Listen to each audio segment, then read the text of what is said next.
Now, preview time. So let's take a look at what's coming your way.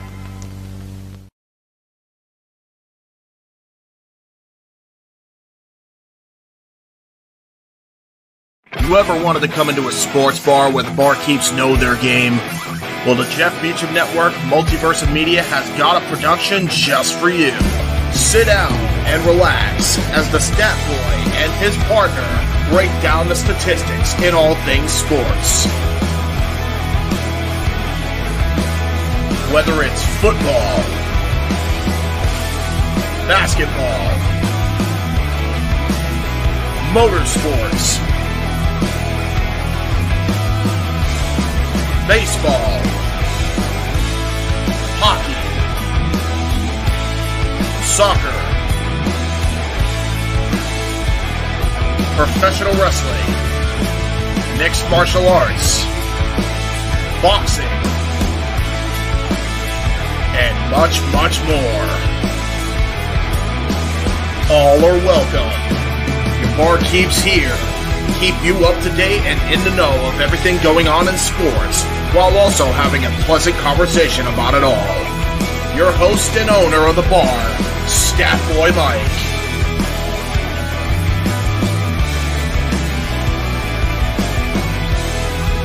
His partner in crime, Dory Lou. And a host of other guests coming in. The food's hot, the seats are warm, the drinks are ice cold, and the sports talk is plentiful. Casa de 18 Studios presents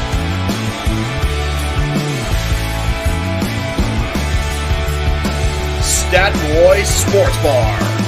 Take a bar stool and enjoy the show.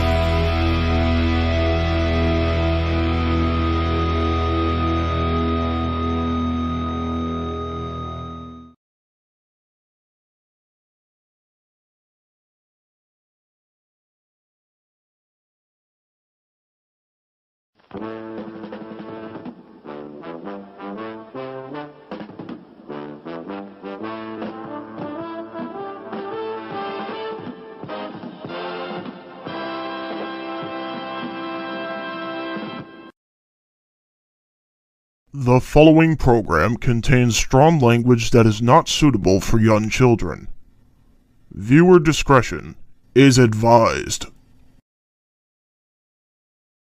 The Jeff Meacham Network's Multiverse of Media. For over 15 years, the recognized symbol of excellence and the standard bearer in coverage of sports and entertainment.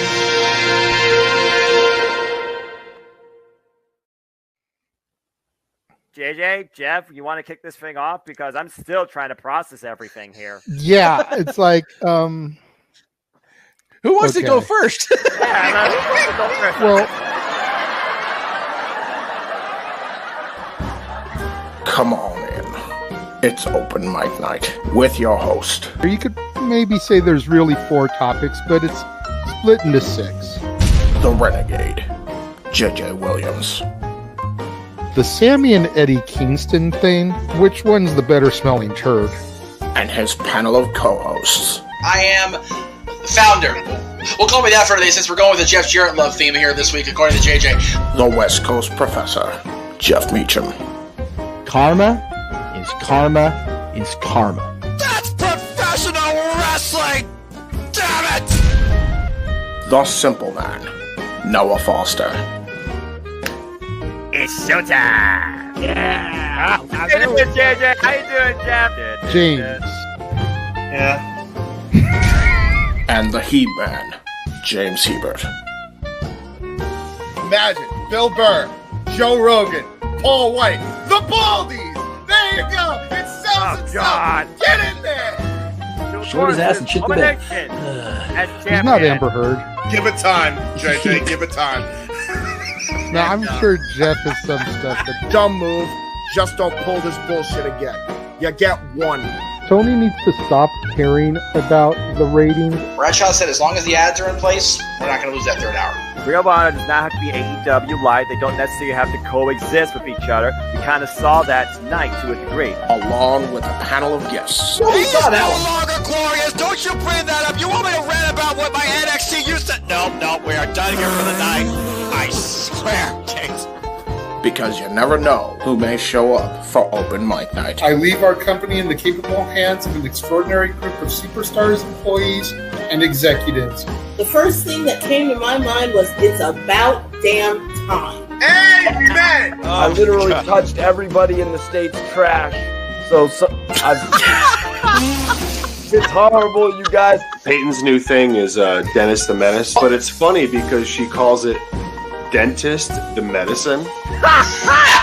And that's great. When Elliot Taylor came out and did Born for Greatness live, I was popping my pussy, having a great time. I didn't care. I was having so much fun. Sit back, relax, and enjoy the show.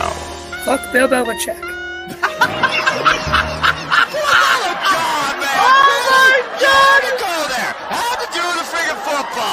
We ended on wrestling, and then you bring in that shit. That's just how the fan goes off the damn rails. Brilliant, bloody brilliant.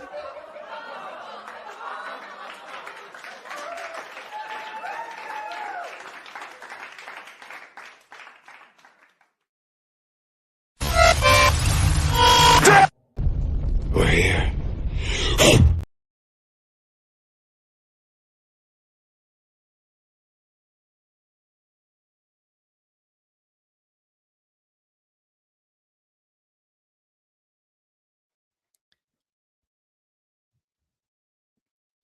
What is going on, everybody? Welcome to the Saturday night shenanigans that are open mic night. I, of course, am your host and moderator, the Renegade of Wrestling, JJ Williams. How is everybody doing this evening? Good to see everybody showing up already, 40 deep and growing here on this Saturday evening, Memorial Day weekend. Going to take a moment. We're going to bring in the rest of the group here, or maybe not. We'll go ahead and hold off a second because the man I was about to bring in just disappeared. So we'll stall for a second. Oh, there he is. And now he can't hear us. Awesome.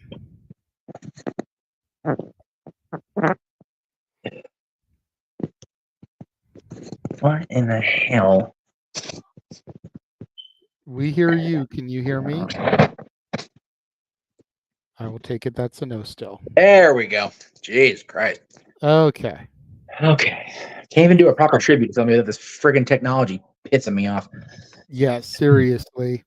So, anyways, wanted to make sure we brought you in first. You know, yes. We saw the graphic up there for Richard Sherman, passed away today. I know out of everybody here on the show, it hits you and I the hardest. Mikey too, when he gets here. He'll be here, yes. You know, as the Disney dorks that we are, I mean, yes, him and his brother pretty much composed the soundtrack to every Disney nerd's childhood. I was gonna say, if you are a Disney fan and you've not heard a Richard Sherman or a Sherman Brothers song, then you're not really a Disney fan at the end of the day. You're just not. Pretty much. I mean, for those of you out there, he did songs for The Parent Trap, Sword of the Stone, Mary Poppins, The Jungle Book, Chitty Chitty Bang Bang, which granted not a Disney movie, but it's a Dick Van Dyke musical. It may as well be. I was going to say The Aristocats, Bedknobs and Broomsticks, Snoopy Come Home, Charlotte's Web, The Many Adventures of Winnie the Pooh, the Tigger movie. Yep. He did songs for the theme parks. You know, yes. There's a great big beautiful for tomorrow for the Carousel of Progress. We're talking Miracles from Molecules, Adventures Through Inner Space. We're talking the Tiki Tiki Tiki Room for the Enchanted Tiki Room, and probably the one song that, although him and his brother composed millions of songs that everybody loves, the one song that grown-ups despise. It's a small world after all. I am grateful in this world that Dick Sherman was a good man, because I know he didn't go to hell and having to hear that the rest of his days. Because that would be his personal hell, having to listen to that for all time. So I'm glad he was a good man. It's funny though. I was there yesterday. I almost went on Small World, just because it's so random that I do, and so rare that I do. I figured I'll go ahead and try it, and we end up not going. And now I'm like, oh, I should have gone. Didn't do teacher with me there. I get that, man. I mean, it's like it's one of those things. You know, we've been talking about it a lot the last 48 hours with the Owen Hart tributes. You know, don't take anything for granted. Right. And you had the opportunity to write it. You contemplated writing it. You ended up deciding against it, and now he's gone. You know, it's the 9/11 theory. Yeah. He passed away because you didn't write it. I'm kidding, of course, but you know, it gotta try to find the way to lighten the mood here. This is open mic night after all. We will be giving more tributes to Richard Sherman throughout the night. We will definitely be ending the show with a tribute to Richard Sherman. But yes, let's go ahead and bring the rest of the Island of Misfit Toys in here. Yes, the band of brothers. We're going to bring in the other MVP of the multiverse, it seems. You can see this man on his own channel, Rage of Wrestling. You can see this man on NoDQ.com. This man was here yesterday because we thought that I wasn't going to be here, and then I was here. And he came and helped me with the pre-show today for King Queen of the Ring. Mr. Reliable, Walter Cruz. Still looking dapper. You know, there was no way he was going to compete with Noah, but he wanted to show a little bit of respect for Noah, the way that he's always messing with him and we're messing with him. So still in his dress shirt, looking spiffy. What's up, Walter? Yeah, I'm doing fine. Even better. I was dead half sleep, and then the Celtics make this crazy comeback. Literally won the game with 1.7 seconds left, and it woke my ass right up. I'm ready to get into these shenanigans now.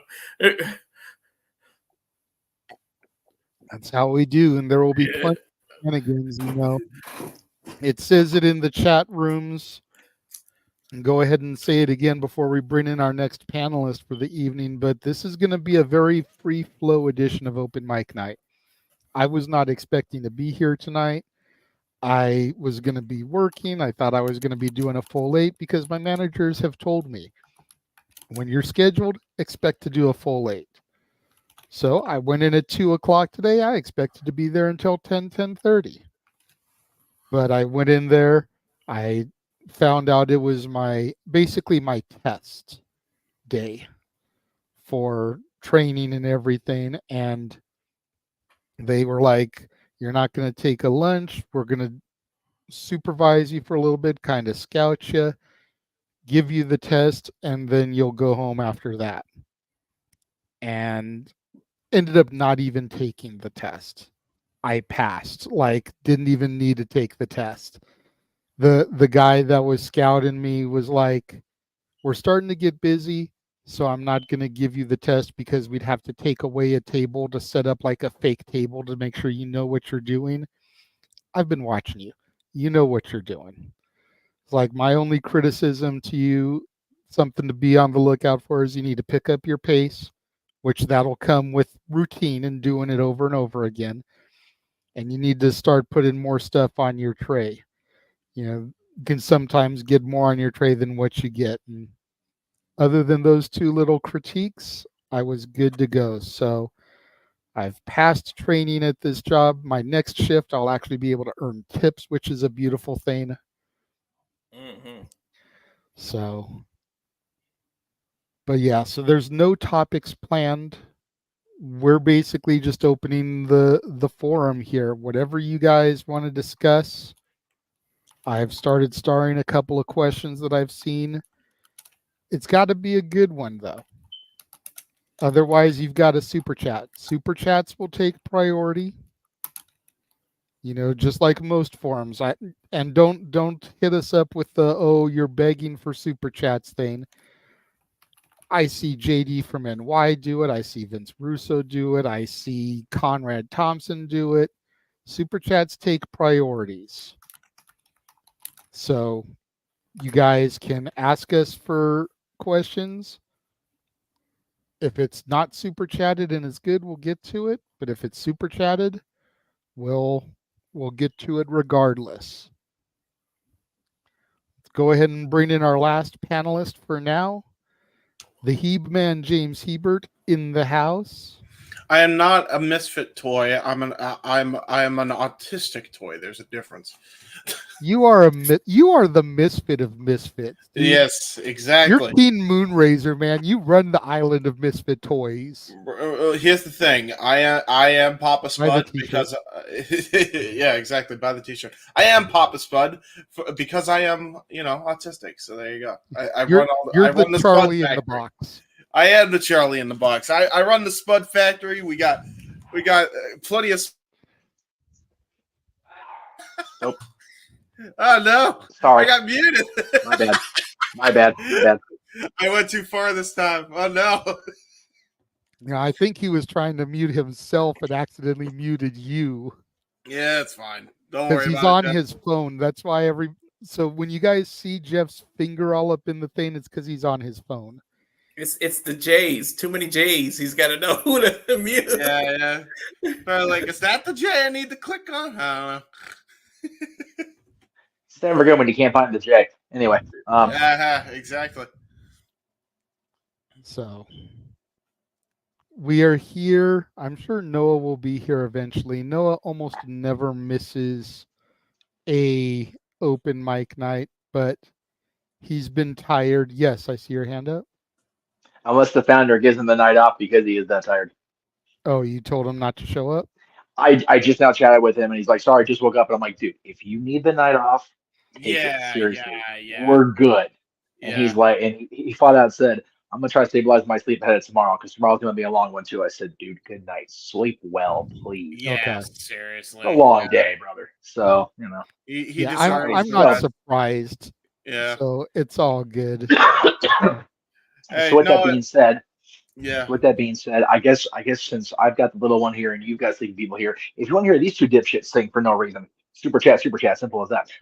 Yeah, exactly. He can sing at least. Yeah, I'll willingly. No, you won't. No, you won't. You will do it for the money. You will not do it willingly. Stop that. Yeah, when they give me the money, I won't put up okay. fuss. Put it that way. Although should I? Because that's always the fuss. Always the fuss. That's the good one. No, don't do that thing that I actually like to do. Please don't do that. It's not like I have a video with 1.5 million viewers or anything. Please don't do that. Please. Okay. So we'll give James a song to sing that I know he won't want to sing. There you go. So no. I got the perfect song. I got the perfect song. And I'm gonna make people earn it. So for $30, 15 to Jeff's page, 15 to my page. Ooh. James will sing Hanson's Mbop, the indie wrestling theme for the Young Bucks. Again? Haven't we done that? I swear I did that as Christopher Walken once, didn't I? I don't think so. No. I am fairly positive I did. I swear I did. If somebody can find it in the archive before we get there, then we'll pick something up. Yeah, I swear it happened. The reason I remember is because I was like doing the bop, and then you were dying laughing. Yeah, well, anytime you do Chris Walken, I'm on the floor anyway, so really, that's true. But this time he'll actually have to sing it normally. Yeah. No gimmicks. Oh, there you go. Damn it! All right, now you take the fun out of it. Damn it! That's why. All right. Yeah. There you go. Now I'm doing Noah. You've succeeded. What is it that you want to rant about, Arlene? I think that's the better question. Right. Because we, depending on what it is you want us to rant about, I think would depend on how much we need you to super chat. Yes, True Walter. that. Arlene, give us about $25 and let JJ go off about Liv winning this title, please. Oh, Jesus! God. So you God. really want to inflict that on people? Wait, so she won against Becky? Yeah. Walter's- let's say Liv Morgan. Well, dear. you heard what Walter said. I will stand by that $25, and I will go off on Liv Morgan. Are we splitting it down the middle still? It's hard to split 25, 1250, and 1250. So just do 26. Do 15. Do 15 to mine because I'm the one ranting. 10 to Jeff.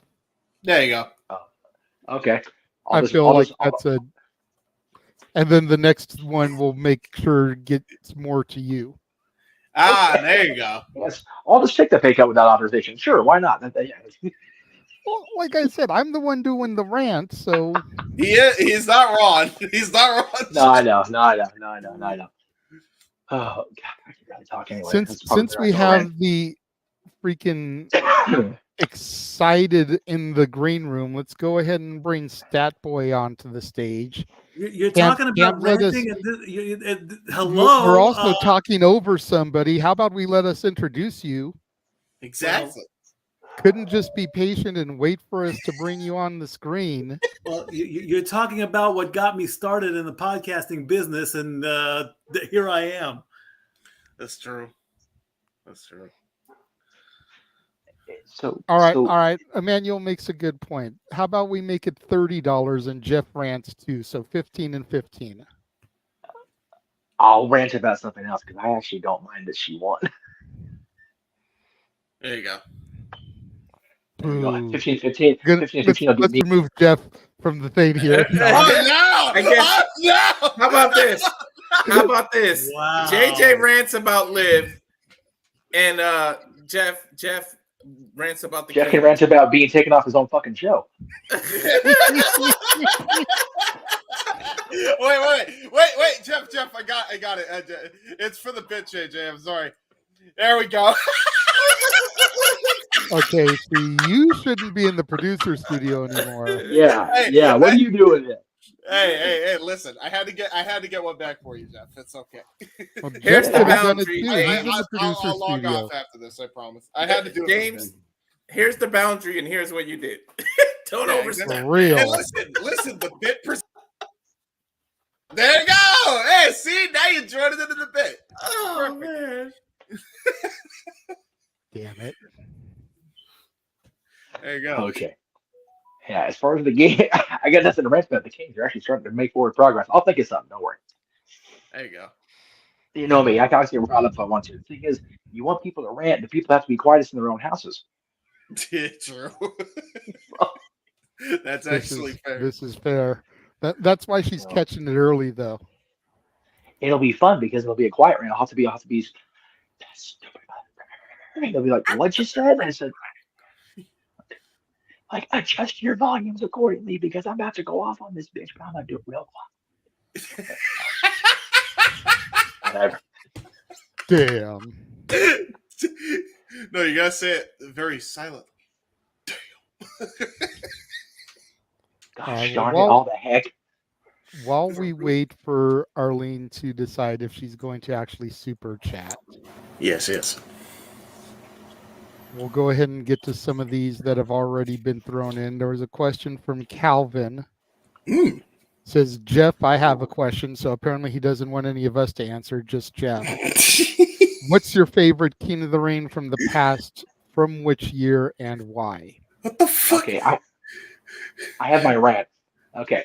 Everybody like Calvin, who does this all the time. I am not alone. They are here with me. Yeah, what the fuck are we chop living, bro? Goddamn. Yeah, you're at least you're at least that solid roast beef from the restaurant quality stuff at least. You have the Arby stuff down here. Anyway, I'll take that as a compliment. So thanks. As you should. There you go. Okay, well, since I was asked the question, I will gladly answer it. So we're talking just the pay-per-view King of the Rings, right? Yes. All right.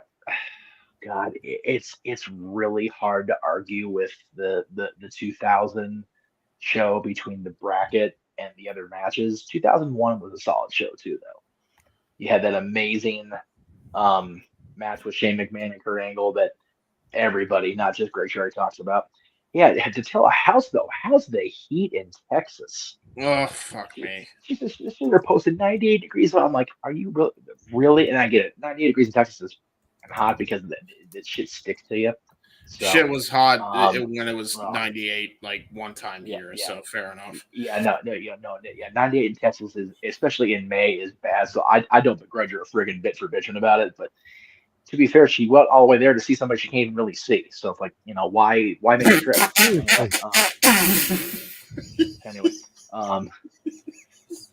Anyway, I'm just gonna be an asshole tonight. Whatever, screw. I don't give a damn at this point. All right, so yeah, I would say between 2000 and 2001, those are my two favorites, and I'm not going to decide between one because it's my show. I can do what the hell I want. But yeah, the 2000 tournament was really good, and King Kurt was just gooberific with the crown and this robe and the ridiculousness of it all. And then 2001, I'm partial to because the King of Ring trophy was a Stanley Cup looking thing, and that was awesome. Fair dues. Fair. That's fair. Yes. I guess none of us were asked the question. So no, you don't get to ask. Just Jeff was asked, so yeah, that's right. All you fans can bow down to King Jeff of the Ring for that one. That's right. I guess we are John Cena because you can't see us. I guess King Jeff of the Garretts.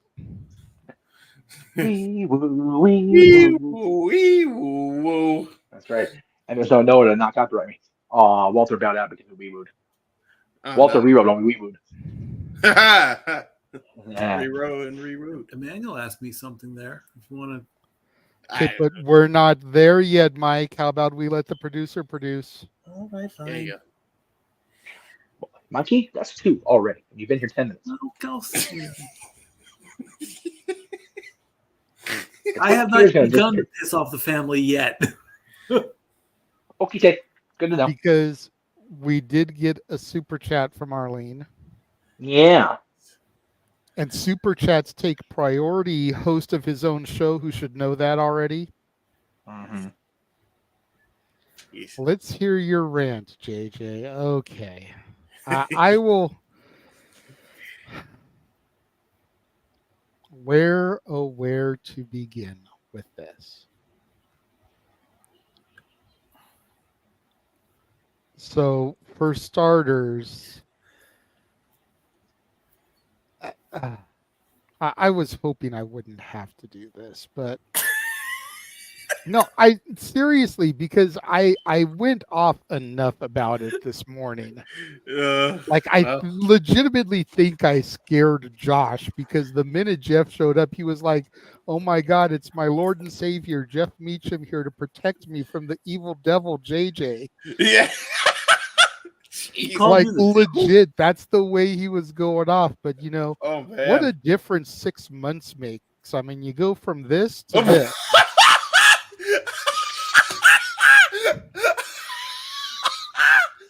WWE, the company known for rewarding people that get arrested. Oh, right? Just ask the Usos. And you already made the Britney Spears reference, so look, that's the same thing too. From that to that. Oops, she did it again.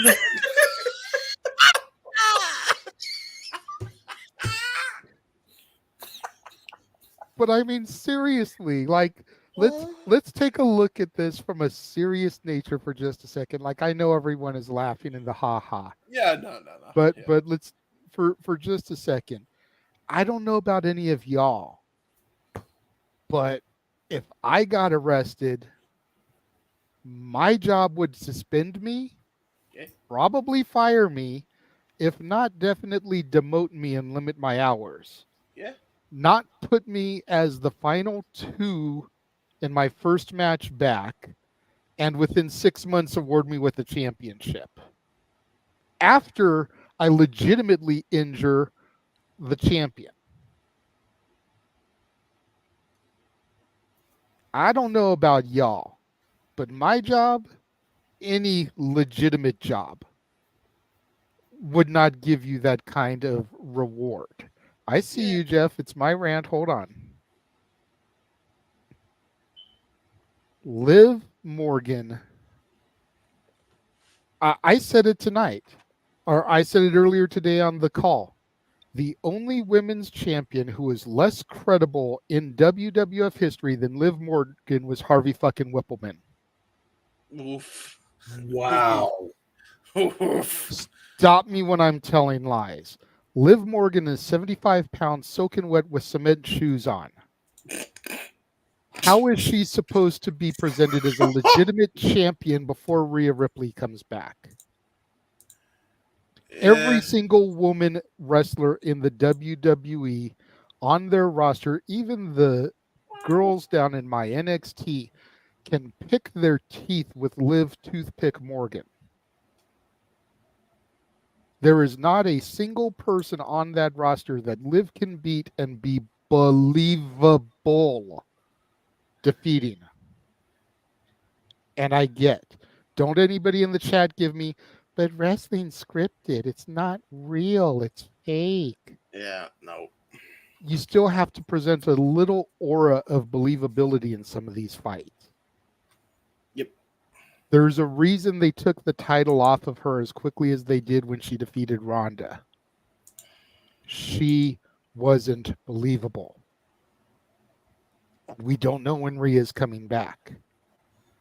If Rhea doesn't come back until, let's say, the Rumble, surprise entry, number 30, WWE's got a fucking track record of this bullshit. That means we've got to deal with Liv Morgan as champion June, July, August, September, October, November, December, January. 8+ months? Her running through the roster? Nah.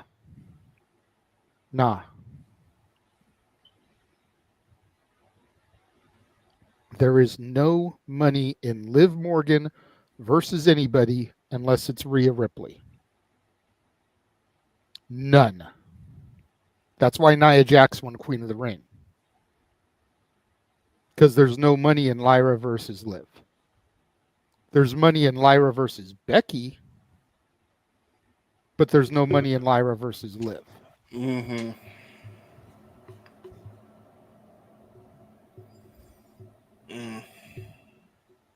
How did that do, Arlene? Was that suitable for you? Damn. Jeff, I saw your hand up a few moments ago. What is it you'd like to say? And then then you can throw to Mikey when you're done, since he just raised his hand. I really did have a rant or a comment. I was just going to reply to what you first said. Any real, actual job would suspend you for what happened to Liv. She was arrested for possession, correct? I believe so. Okay, so Walter's job would be secure. Everybody else's baby. So Walter's job would be okay. That's fair. Okay. That's fair. Yeah, I'm good. Carry on. I'm good. Carry on. I mean, Rob Van Dam had to lose 2 World Heavyweight Championships. Oh, God. Yeah, that. And again, that was also Liv Morgan gets rewarded with the championship. Hey, you know what, though? I'll say this, and this is kind of on topic because it's about why Liv got arrested. I still maintain that he and I discussing that back in 2008, long after he left the company and everything and kind of went on that road. President Biden took that huge step this week as far as having I forget the actual verbiage. Forgive me. I don't follow politics on purpose. But Rob retweeted it this morning when I saw it. There's going to be a much better approach to the handling of possession of and using marijuana for its proper purposes. So yeah, I still give Rob all the love for that, and people like Walter who help keep that business going and things like that, because it took several conversations, and at that point it was 3 years. It took even a couple more after that for me to open my eyes about weed and everything. So good on the president. If he's only got another year less than a year left on his term, this is one of the things you did right, Joe. So good for you. Anyway, but as far as Liv, I'm never a fan when somebody that really has earned it and deserved it gets taken down in the middle of what could have been an even longer run. That's Rhea Ripley. Do I think Becky should have got it? No. Do I think Liv should have got it today? No, I don't. Do I hope that it is a short-term thing rather than going all the way to WrestleMania? No. God, it's short, yes, I do. But I kind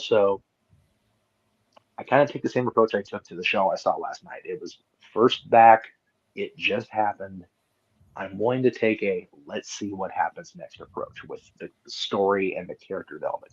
The initial reward is not okay. No doubt about it. No.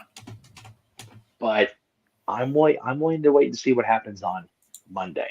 What happens in Scotland and in Toronto and in Cleveland, and just kind of let it play out. She's young enough. Let it cook.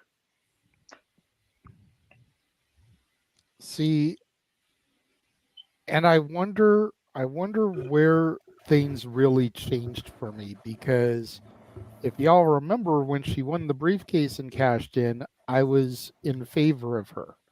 I was the only person in this house that defended it.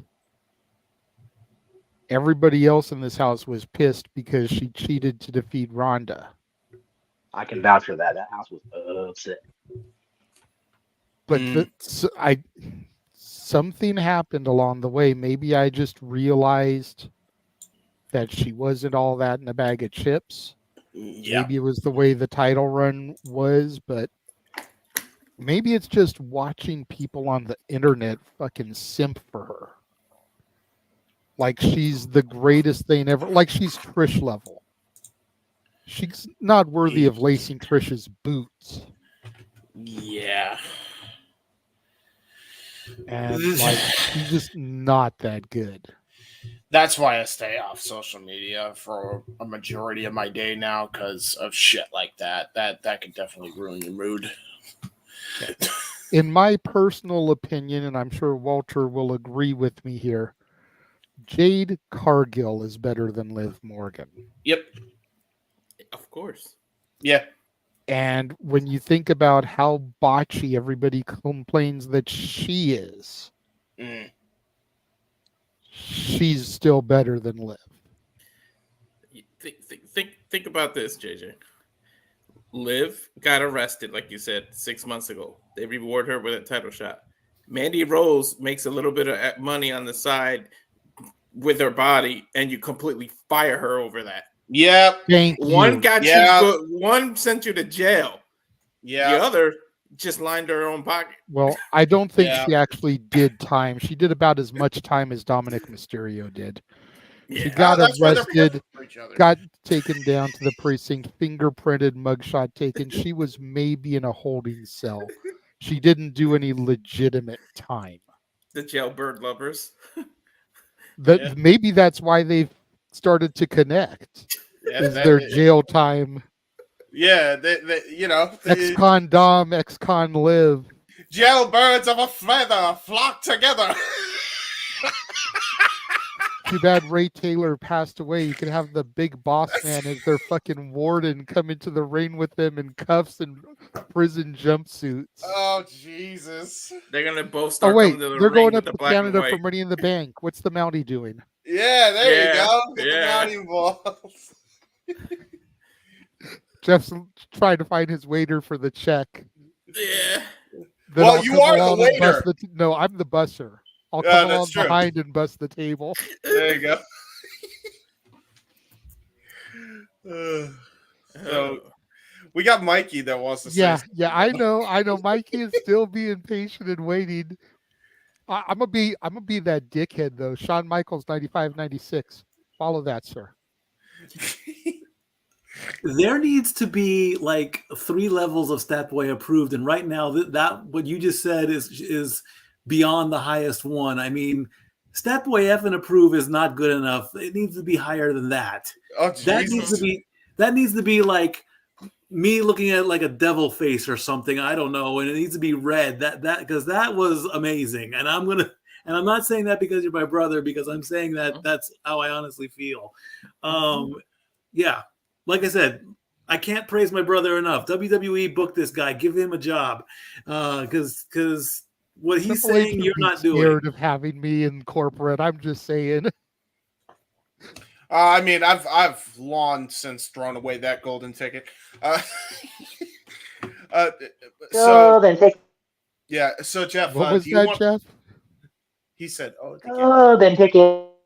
So Jeff, do you want to take that Photoshop job, or should I? With Mikey as the devil, with Stat Boy like super approved or something? On it. Yeah, there you go. Oh no! What have I done? Well, you're the one that asked for it, Mikey. No. See. Here's the thing to do my own impression. I've got the original of that Step Boy approved thing because it's a little bit stretchy on our edge. I can totally manipulate the hell out of that and get the freaking Step Boy approved tiers ready to go. I have like a bar menu at the Step Boy Sports Bar. Step Boy rant tiers. There you go. Well, Arlene said that rant was good enough for her, and then went on to say that I deserve to rant. So thank you, Arlene. I appreciate that. He does deserve to rant. He was the working man today. Hell, I had a great day yesterday. I ain't nothing to rant about except one salty cast member, and even that, it's like I can't really bitch because I did commit the faux pas before I got told off. So I had a fantastic day today too. I mean, all in all, my day today has been great. A little bit tired after being done at midnight last night, West Coast time, 3:00 Eastern, with our Raw Zoe watch along. You know, only got about 6 hours of sleep, and then got up, got showered, did the watch along for King Queen of the Ring, went to my real job, got back here in time to do this. God only knows how late we're going to do this. Yeah. Thank God I don't have to work tomorrow. I am going to go out and do Uber Eats, but you know, I'm only going to do that for a couple hours. So yeah, and again, as I said, you are a man with 3 jobs. You got 3 hats. Arlene says, "Just wish Josh was here to hear it." I gave Josh the option earlier. Jeff was here and heard it, and Walter was here with me and heard it. I offered Josh the opportunity to super chat me $20, and I would stop shit talking Liv Morgan. Unfortunately, he's too broke to do it today, so he had to suffer. That's it. He's scared. He was scared, as he should be. There you go. Well, we did get one more super chat from Arlene, this one to Jeff's channel. So we'll go ahead and do that before we go to any of the other starred topics. Okay. How do we feel about Mercedes Moné claiming that she is the best wrestler out there? Nauseous. She's playing up being a heel. No, yeah, it's like what she's doing. It's a funny thing because like we all talk. Well, not we all, because I'm not gonna lump everybody in. Everybody wants to see her back in the ring. But there are people that she's this horrible person outside of the ring. We even did the whole freaking topic about it with that video that ended up becoming JJ's outro. Thank you, JJ. Appreciate you, because she was such a raging whatever she was to that fan. And again, the fan was an asshole too, so whatever. Little quid pro quo there. But and I always said that wrong. I think people just can't find this. They can't make themselves differentiate between Mercedes Moné and Mercedes Bernard. Yeah, like she's being the heel bitch because Willow Nightingale is just too sweet. She can't. I mean, she can get there and get angry, but she's not going to get venomous. No, right? Mercedes, we know can get venomous. We've seen it. Sasha Banks ripped the headband off of Little Izzy and danced around the ring just to be that bitch. And look at Izzy now. She's been corrupted. Much like we corrupted MJF at No DQ, Sasha Banks corrupted Little Izzy. Now she's a wrestler herself. See? Heels are bad people. And I'm not going to lie, but her next big match, I wish I could see, because she's going toe-to-toe with Tiffany Nieves, La Princesa from the NWA. What? That's going to be... Yes, that's going to be a banger, dude. Like, I love Tiffany Nieves. She is one of my favorites on the NWA weekly television show. Izzy's fighting her. The Bailey fan is fighting the Bailey her. fanatic, the Bailey hugger, yes. is going toe to toe with Tiffany Nieves. Izzy's good, man. She's really come a long way in a short time. So she'll be Not signed her, by Tony but yeah. Khan next. Ah, she's 19. Oh, sign God. her up. Oh, Okay. Jesus. Okay. The way I put Okay. that. Okay. Oof. Okay. Okay. Okay. So there's rant number 2. So I'm gonna super chat for that by all means. Oh my gosh. And God, if Tony signs her, I swear the only way it works is if she actually fights Mercedes. Then it makes all the goddamn sense in the world. Right. Right. But yeah, Tony Khan signing her for any other reason is that like if here is how we bury Izzy Marino's career. Step 1, sign her to AEW. That's it. That's all we need. Okay. Now. Yeah, 'cause I was about to say they already did it with Billy Starks. They already did it with Billy Starks at 18. Oh God, right. Anyway, Oh, I was talking about Mercedes. Yeah, it's like she's playing up the heel. Like now, if we get more of it that's geared more toward outside of the ring stuff, then you can say, okay, yeah, Mercedes Bernardo's a bitch. Like whatever, she's just a rotten human being or whatever you want to phrase it. But as long as she's going to play the heel challenger to the championship, or after tomorrow, the heel champion, just saying, then I think it's just one of those people are again having a hard time differentiating between social media and the real people. Really quickly before I say my piece. Nice. Dude, that's so crazy that she's a wrestler now. I remember Good for that her, match though. to this day. And she's challenging for the championship. I forgot about that. Oh yeah, the MPW. So she has the opportunity to dethrone La Princesa of the MPW championship. That's awesome. What the heck? Oh my lord. Well, I mean, think about it. She was a little girl, yeah, but that was 9 years ago. Yeah, she's 17. Yeah. She graduated high school just the other day, a year early. Yep. Oh wow. So not only is she athletic, not only is she making waves on the scene, but she's a smart cookie too. Yep. Nothing but the best for Izzy. I'd love to try to be able to get her to come onto the show. Yeah. I'd love to be able to secure an interview with her. Maybe not this show. No, this show, damn it. This is where we do the interviews. Yeah, We can be on our best behavior, but if she's a wrestler, she's been in locker rooms, she's heard worse than this shit. Yeah. He's probably seen some of the females pop their pussies, okay? I'm just saying. For God's sake, get that check. For God's sake, please. The problem Oh my is God. he's probably not wrong. He's But probably not wrong. I know. To the question in the super chat about Mercedes. Yes. I kind of agree with the comment that was put in the chat here. She's, in my opinion, she's not even the best of the horsewomen. You know, my whole contention is this. AEW says that they were the best wrestle. She's been signed since March, hasn't had a match yet. She must not be that great of a fucking wrestler. Otherwise, they would have rushed her out there. Period. End of story. Yes, I get that she's still injured. She's not medically cleared. But don't sign her till she can compete. You don't need to have her under contract this entire time. But don't Tony Khan's known for rushing things. They could sign her 2 weeks before Double or Nothing, and she still have this fucking title match. Yeah. And then there might have actually been a little bit of, oh my God, is Willow going to beat Julia Hart? Because we wouldn't have known that fucking Mercedes was just standing there waiting in the wings. Yeah. You know what I mean? Wrestling.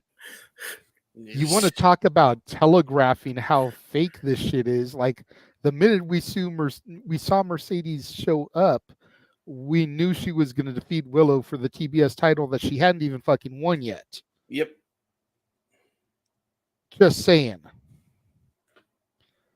I am not Mercedes' biggest fan. I think that goes without saying. Part of it is what I have seen from her at conventions, whether provoked or unprovoked, Not just the signing with the douchey fan where I snipped the thank you JJ for my outro, but you go back to when her and Trent first walked out. And Trinity would be taking pictures like right next to the fan, hugging the fan, and Mercedes is like, nah, you're fucking 6 feet away from me. Go stand next to Trinity. I'm not getting close to you. You can't sit here and say that that's all heel work. Part of that is who she is. Yeah. And I just don't stand for that when people pay that type of money to meet her. Rewind back to Resurgence last year. I wanted to see her win. Had Jeff and I gone, we would have loved to have been close and seen Mercedes win a championship in our old stomping grounds of Long Beach, California. We were shocked as fuck that Willow won until we got the full story of Mercedes' injury. Ended up being the best thing for Willow. Ended up being what truly made me a Willow fan, because I was kind of sort of liking her before, but when she defeated Mercedes and won that title, I was like, I am a Willow Nightingale fan. Even though I wanted Mercedes to win with her fucking Snow White inspired cosplay just down the fucking block from Disneyland. Like literally, you could have walked outside of the Cal State Pyramid, jumped on a bus, and taken that one bus down the street to Disneyland. The OCTA 50. Mikey knows what I'm talking about. He took that shit every fucking day to get to work. And me and Jeff took it at least once a week for a while there, going to the park to our Woosah place. Yep. But Mercedes is not what she is hyped up to be. And if Greg is watching this, he's going to hate me for saying it. We're going to agree to disagree and have differing opinions, but that's the great thing about wrestling. We're allowed to have difference of an opinion. You know, heaven forbid if it was like political. Yeah, heaven forbid if it was actually like politics and Republicans and Democrats could actually get along together at the end of the day and just have a difference of opinion. Oh, finally, I'm Right? not the only one with that opinion. Right? I It's need like, to change my whole Greg approach to likes everything. Mercedes. I can't stand the bitch. Doesn't mean that I have to hate Greg. Yep. Me and Greg can still get along and have a difference of opinion. Here you go. In the year 2000, there were Trish people and there were Lita people. I'm very much a Lita person. Always have been, And I'm always very- will be. And But I'm I very love much a me Trish some person. Trish too. Yes. And now we're both bestie people because they're both awesome. Team Bestie. Team bestie, that's right. So there was a question you posed, JJ, or I forgot who I think it was you. Where is the bounty? He is Frankie Kazarian side of the TNA show. That's right. Oh. Well, damn. He's the bounty. Anyway. He'll be joining Team Canada soon. Is there a Team Canada to join? I think that's still technically a thing. They still have a few of them. Josh Alexander, Jay Chung, have WWE fire Petey, bring back Scott D'Amore, and the Mountie. There you go. You're good. There you go. And just Eric hire Young. Lance Storm. And you there. There you go. And then hire Lance Storm and hire Primetime Skipper and bring in PCO and revert his gimmick. You're good to go. Yeah. I said what I said. I don't care. Don't you shake your head in that tone of voice. I will shake my head, damn it. Oh, I am the boss. You will not. Team All the Canada Team Canada, takeover, baby. That's right. Eh? And PCO. You can't forget about the original Canadian. As I said, PCO. Yeah, just revert his gimmick for that one night. Maybe he And just then- finds and his then- jersey. and then when they kill him again, they can bring him back as the monster, and all is well, Puppet Man. Whatever you do, please don't bring back A1. For the love of God, please don't bring back A1. Johnny Divine, bitches. Why don't you want some steak sauce to come back? Like, No, no. Did A1 really Steak go sauce out is of the biggest. style? No, that's Well, I'm well, not talking about. well, I'm no, not talking about- Like, no, we have that's- bottles of it at work. Like, Well, yeah, but JJ, remember, steak is steak. Cheese is cheese. So it that's doesn't right. matter. That's right. Okay. There was This another last year one gets just it. recent. There was another option that came up, and I can't remember what it was. Damn it! But You I think thought, about it. Let me know. okay, well, yeah, And Jim Cummings as Monterey Jack will tell you that cheese is most definitely not cheese. Not cheese. True. The Bob here is going, what the actual fuck is happening right now? This podcast has more holes than Alpine Swiss. But yes, to answer the question, Arlene, I don't think that anybody on the panel here feels that she truly is the best wrestler out there. At one point, she was. She has kind of fallen off. Sorry, James. At one point, Never. Not even at one point. Yeah, I was going to say, I don't even know about at one point, because granted, I wasn't there for the Horsewomen's Rise in NXT. But aside from her match with Bianca at WrestleMania, I can't think of a, oh my God, Sasha Banks match. Well, her and I match know with there's Bayley at- takeover ones, but I wasn't there for it. So that's fair. let's her- not throw yeah, those her- out. Well, I was only going to say her match at TakeOver, I had to really force myself because I was such a huge fan of the Charlotte and Natty match from the previous year. But her and Bayley stole that show out from under everybody at Brooklyn. And that was a great way for her to really get that main roster point started. And if you really think about it, her last big moment was with Bianca at WrestleMania. So was she one of the best as far as on the female side of things? Absolutely. Was she the absolute best?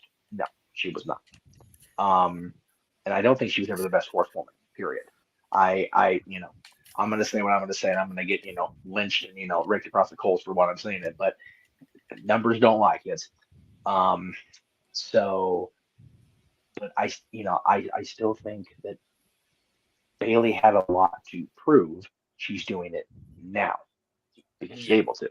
Yeah. Becky had a long way to go, and she got there, and then she started becoming the new Charlotte because it was like, okay, I'm good now. Charlotte unfortunately had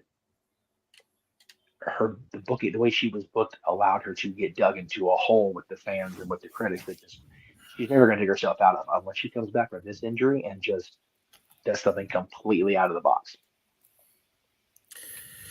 Sasha, Mercedes, whatever you want to call her, will always be in that gimmick until she's not. And until she's not, tomorrow's going to be a good indicator of where her future lies. If her and Willow can have a banger of a match and her character can maintain throughout a run, or better yet, her character can maintain if she doesn't win the title. She's so much of the best that WWE never trusted her to defend the title but once. Every time she won the title, she pretty much lost it on her first defense except once. That's crazy to think of. But he's right, yeah. Well, yeah, but there was a lot of other factors in that, to be fair. Like, even if you're not the biggest Charlotte fan, Sasha fan, there was a lot of backstage politicking and just general. But again, that's what we're. No, I will forever, because I never heard about this with Charlotte and Sasha, but I did hear about Charlotte and Becky because I was literally in international waters hearing about that drama and bullshit. Yeah. So it's unfortunate that two very talented people just couldn't find a way to remain getting along, because they both came into WWE together, the two of them, and the four of them did, really. So but yeah, was Sasha, Mercedes, whatever, ever the best female wrestler on the planet at any given time? I don't believe she was. No. Yeah, I'm on the same boat as Jeff. I'm fine with Mercedes Moné saying it. I'm not fine with Mercedes Vernano saying it. No, because it's not accurate. It's just not. No. I mean, it goes with her CEO gimmick. So, I mean, by all means, lean Sure. into it. Sure. Yeah. Yeah, absolutely. We need more really good, I believe what I'm saying, on television and any character heel. Yes. Michael Hayes always said that, man. The heels are always best when they believe their own bullshit. I mean, he didn't say it like that because I forgot the dude. Sorry. Yeah, it's you have to believe in what you're saying. Yep. or it just doesn't work. And that goes with any character in wrestling. You have to believe it, or it doesn't work. That's why Randy Orton as a babyface until later in his career never worked, because he was not a babyface person. He didn't like doing it. Same with Flair. Flair as a babyface only worked because he was older. It's like, oh, look at him. He's still trying hard. Good for him, until he went completely fucking batshit crazy. But, Hogan. God, Hogan believed his own hype so much because everybody else behind him was feeding it to him. But when you get down and talk to Terry Bollea now, whatever it is, 40 years later, it's like, he can see through the bullshit, because that's what he was having to feed to get the money in his pocket, to get the draws on the house, and to get the people that were challenging him elevated. You have to believe it. And Mercedes Moné believes she is the best wrestler on the planet. And that's why that's why Mercedes Moné thinks she's going to beat Willow Nightingale in Vegas tomorrow. For some of you today, because it's already Sunday. Right. Happy Sunday, kids. Right. Spoiler alert, she will win. Oh, yeah. You know what, though? There's that little inkling of doubt, because if she doesn't, maybe, just maybe, and I'm not giving Tony any credit for this because he knew better. Yep. But I would love to see the response from the character if she doesn't win the title. I'd love to see a response from Stokely and Willow and Chris if Willow retains. That interests me more than Mercedes winning. Mercedes winning is like, okay, well, I expected it, whatever. It's not a surprise. Right. That was a hell of a discussion for a super chat that kind of was looking like it was going to go nowhere. Yeah, right. That was great. I love it. That's why this show works. Yep. All right, now we're in. I love it. I know. All right. Well, since he was so eager to answer Emmanuel's question to him, let's go ahead and go to Just for the Stat Boy. Stat Boy Mike, what is your favorite stat? I'm going to go a little bit sentimental on this, and it was a time where JJ and I and the family, we were at a Honda Center, and they wanted to find the fan of the game, and so their ice crew people came up and talked to me, and I just started rattling off all these stats between the Ducks and the Kings, how one team was better than the other. Like the Kings had more players going to the Olympics that year, and the Kings had and this was all in Honda Center, though. This was not Staples Center's crypto. This was there, and it was pretty much even. And so they played the clip on the big screen, and they said, everybody vote for your favorite. And it was the first public stat that I gave out that a lot of people saw. And this guy over here started leading the charge, trying to get everybody to vote. And voting ended, I think, like close to the end of the second intermission. And at one point I was leading. And when the results came up, I lost by 2 or 3 points. And, I ended up giving up Renegade one of the biggest hugs ever. And I'm like, man, I can't believe I did that. And it's like, I guess. so yeah, that would probably have been it, because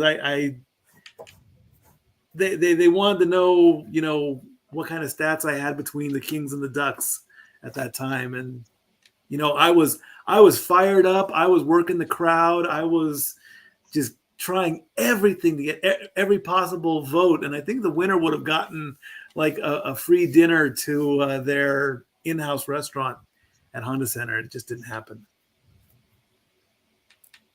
All right. There you go. Not bad. Not a bad stat. Not sure that that's what they were looking for as far as a stat, but we'll roll with it. Well, My favorite stack factoid is Shawn Michaels did nothing wrong in Montreal. I was about to say, I mean, he did talk about stats technically. So there I know. My favorite stat is that if you ask Rick Astley to borrow up, he will not give it to you, therefore letting you down. And you have thus entered the Astley paradox. Because he will never give you up. But by doing that, he lets you down. And then if he doesn't or doesn't follow, he walks away. I broke Walter. He did. We got to break somebody with the songs because Noah's not here to break on instant with the songs. Matthew said, I know that he's curious if Double or Nothing will be the breaking point for me because we both had spicy takes on predictions. Yes, we did. Yes. James, did you ever clip that piece about going up on the Bucks? I am going to for tomorrow's stream. Okay, because I was going to say, if you clipped it, then I would run it real quick. I may have to try to find it. You beautiful, beautiful, evil man, you, James. Yeah, no, that was the best rant I've ever heard. It was tremendous. I was gonna watch it the next day, but it's like, man, I'm going to Disney. I don't need that elbow poison. I might have to watch it before the show tomorrow, but I'm not gonna watch it on a Disney day. That's just be wrong for reasons. I will see if I can find it and we can air it here real quick. I'm sure Rift won't mind. He don't give a shit at this point. Yeah, it's ready. I mean, it's a few days after it originally aired, and if it gets some more traffic to his site to watch the whole thing, then I'm sure he'll enjoy that as well. But right, there you go. So I'll tell you what, I'm gonna throw this next question from Matthew up. Jeff, you can read it and kind of start the discussion on it. I'm going to mute my end so I can try to get that clip queued up. And then I will be the last one to discuss it. Sounds good. All right. So Matthew says, I guess one wrestling question I have is, what do we do with Gunther? I see Priest losing at Clash to Drew, Punk costing Drew against Gunther at SummerSlam, and Gunther Ilya at Bash of Berlin. All right. So for anybody that didn't watch this morning, this is an incoming spoiler from the Jeff Meacham Network. Gunther's the king of the ring. Yay! He will get a shot at the. Now, what was said was a championship opportunity. So I'm not sure if they specified world or WWE championships. Let me just be clear on as I say this. What I would do is have Punk cost Drew at the Clash, and I know it was talked about this morning because I caught the tail end of the coverage because I was trying to go in and out of consciousness this morning when I first got up, or this afternoon, I should say. And yes, Drew would be screwed again in Scotland, and it would be sucky. But I still maintain the Drew Punk program, at least initially, the initial starting point, does not need the championship. And I think that's one of the marquee matchups they've got penciled in for SummerSlam. So I wouldn't have Drew versus Punk at SummerSlam if they get at that point be for the World Championship, which means either Drew doesn't win in Scotland and it fires him up more, or if he does win it, he has to lose it quickly or get caught right away. Maybe not Money in the Bank, which I think would be sucky. So based on all that nonsense, I think that Gunther will be the one to win the World Championship from Damian Priest. You can see that Damian Priest is definitely more and more heading toward a separation from the Judgment Day. Dom's not going to be babyface. Ben's not going to be babyface in the Judgment Day. JD's not going to be a babyface. He's just got a big giant head. So I don't think we're going to see that maintain. I also believe that if leave JD McFunko Pop alone. I shall not. I also think that with Priest's separation from the group, we will, God help us all, see the addition of Liv Morgan to the group, which when Mommy comes back, she can be full on babyface and go, oh, no, you did not just take my title and my group, bitch. And my man. 3 strikes, lives out. And JJ will rejoice for all time. It'll be a thing. All you have to do is just use our imagination, right, you? Anyway. So I think that Gunther will challenge and defeat Damian. I'm sorry, will not defeat Damian Priest at SummerSlam. Because I also think that Gunther Ilya doesn't need the World Championship that soon with both of them on the main roster. Them being in a championship struggle is a big format for me. So I think that Gunther will actually win the championship at Berlin, whether it's Priest or not. So I appreciate you asking me what time it is and I told you how to make the watch to do it. So there you go. There you go. Whoever wants to go next, I don't care. I'll go ahead and go now that I'm back, and then we'll go to you, Mikey. I see Priest retaining at Clash against Drew. Yep. Because I feel like Punk is going to cost him. We were talking about this on the call earlier. It's like it very easily could go either way with Punk costing him or Punk allowing Drew to get the title and then attacking him afterwards. That way, Drew's first defense is against Punk at Money in the Bank. So it very easily could go either way, but I see Punk costing Drew the title at Clash at the Castle. I see Gunther defeating Priest at SummerSlam. I don't see Gunther versus Ilya at Berlin because I feel like Ilya needs to really do something to earn the title shot. And as of right now, I don't think he's worthy. The only way I could see Ilya versus Gunther at Bash in Berlin is if Ilya becomes Mr. Money in the Bank and cashes in after Gunther's title defense. That's the only way I could see that happening. But I see Gunther walking into Berlin as the conquering hero, already having become the champion. Because you figure he's going to get that babyface pop there. Yeah. So better to go in and get the babyface pop already champion, I think. Yeah. That's how I see that one going. Mikey, go ahead.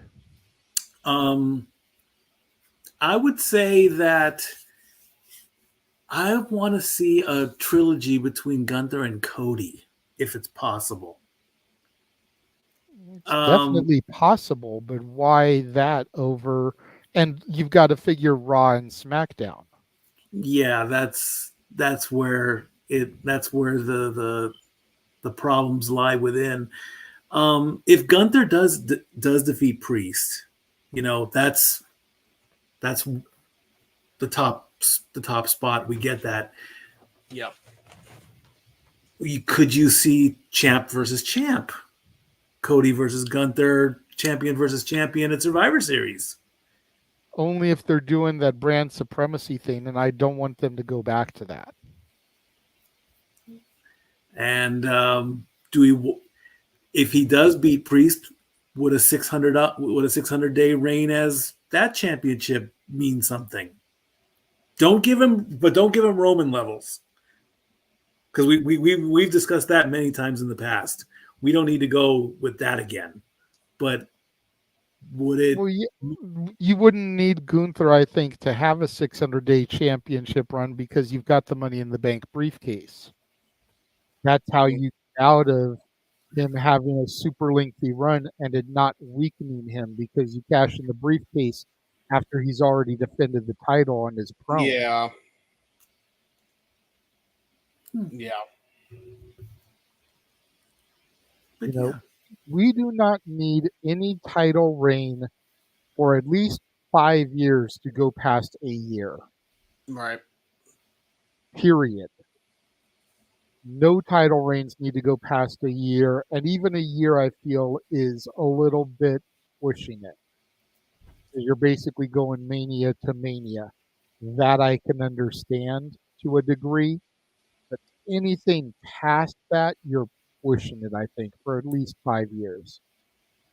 Because between Jade Cargill and her 500-plus day TBS title reign Gunther in his 666-day Intercontinental title reign. Yep. Shows their however many day reign they had, and I Roman forget now. Yeah. 1,400 days unnecessary at this point. Yeah.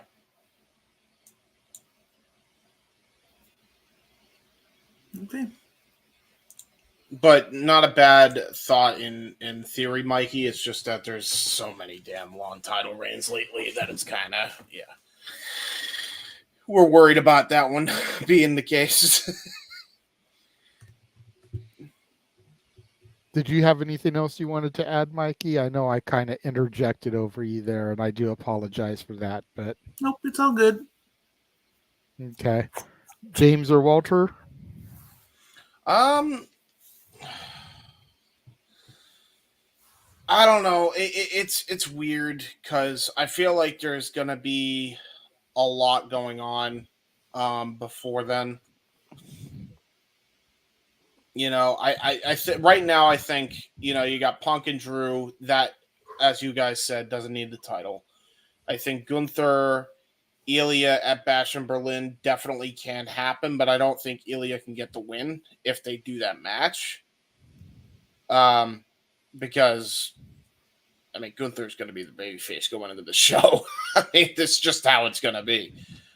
He's going to get the hero's ovation when he comes in as King of the Ring. So if they do have a match, I feel like even that's going to be without a title. You know, I don't think they need necessarily to have a championship at that point yet. I think he could challenge for it at any time, if I'm correct. Or is it next month? I don't know how the King of the Ring works. The King of the Ring gets their shot at SummerSlam. Okay, so, I mean, you never know. Maybe, hey, for all we know, he might go after Cody and immediately try to beat him. It's brand specific. Oh. They made that announcement. So Okay. Gunther, having won King of the Ring, gets to go after Priest. Okay. Nia, winning Queen of the Ring, gets to go after Bayley. Oh, okay. So that's fair. All right. I didn't know they were separating it between brands. I mean, that's a good way to, I guess, keep the brand split motif at least. That's right, because Corey said Priest needs to be looking over his shoulder or something after Gunther won it. Right. Well, we know Gunther's winning the belt. So in that case, then when Ilya and Gunther do fight at Bash at Berlin, then Gunther has to win. Now, here's the thing. In their last match, Ilya won, dethroning Walter's historic UK title reign. Right. So this would be, and Walter is Gunther, by the way, for the new folk.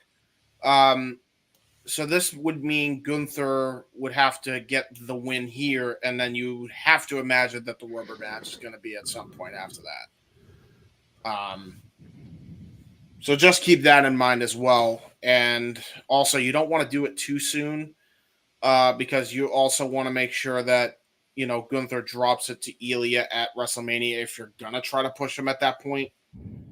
But I just don't see that happening yet. If they do it, I could see them waiting another couple years before they pulled that trigger, just like they kind of did with this second match between the two. So there's always a possibility of that being the case, but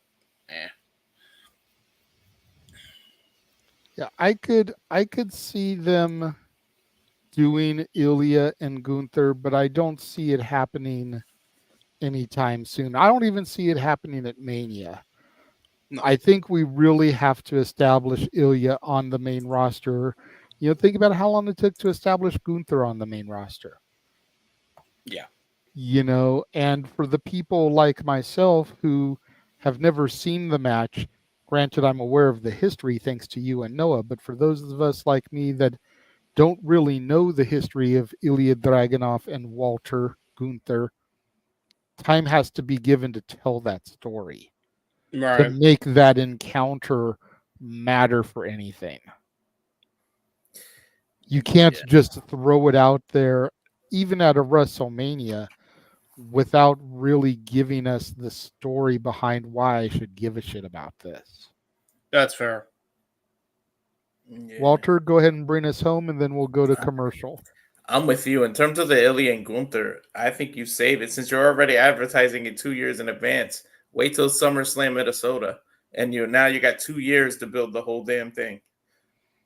That's not a bad idea. The problem with that is that you run the risk of someone getting injured. That's true. But Gunther, I don't think, has had a severe injury. Ilya, same. Both are still fairly young in their career. I mean, Noah pointed out that Gunther's like 35, 36 years old. Doesn't look it. Ilya's probably about 5 years younger. At least he appears to be. Could be wrong on ages. But you figure they're barely hitting their prime. Right.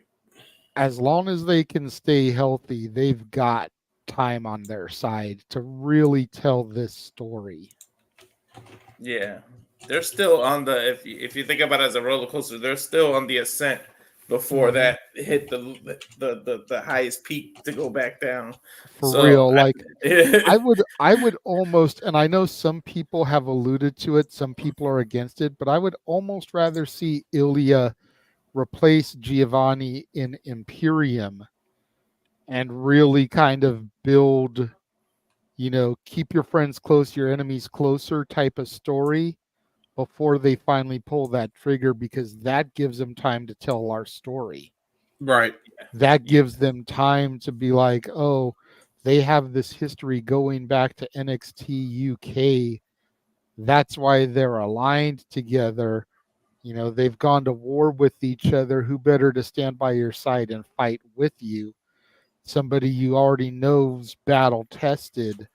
Like, they can build that story, and then when the betrayal happens, like it did to Vinci, we're off to the fucking races.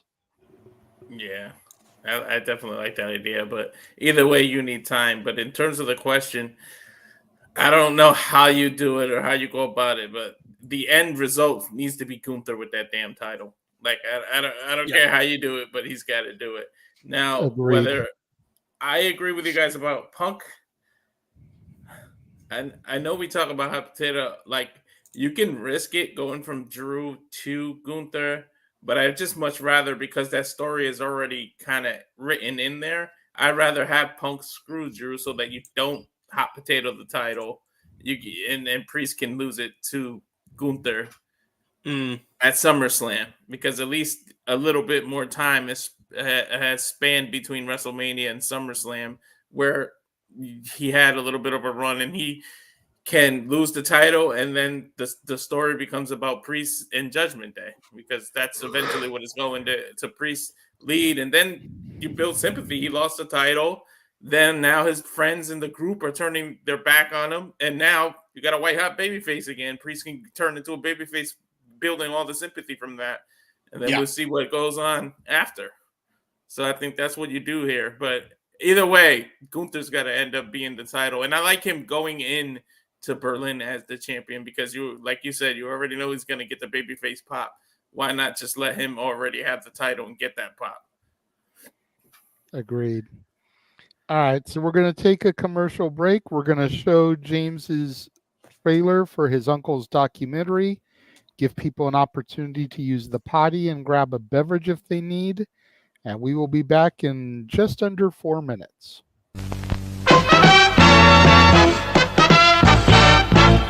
And now, preview time. So let's take a look at what's coming your way.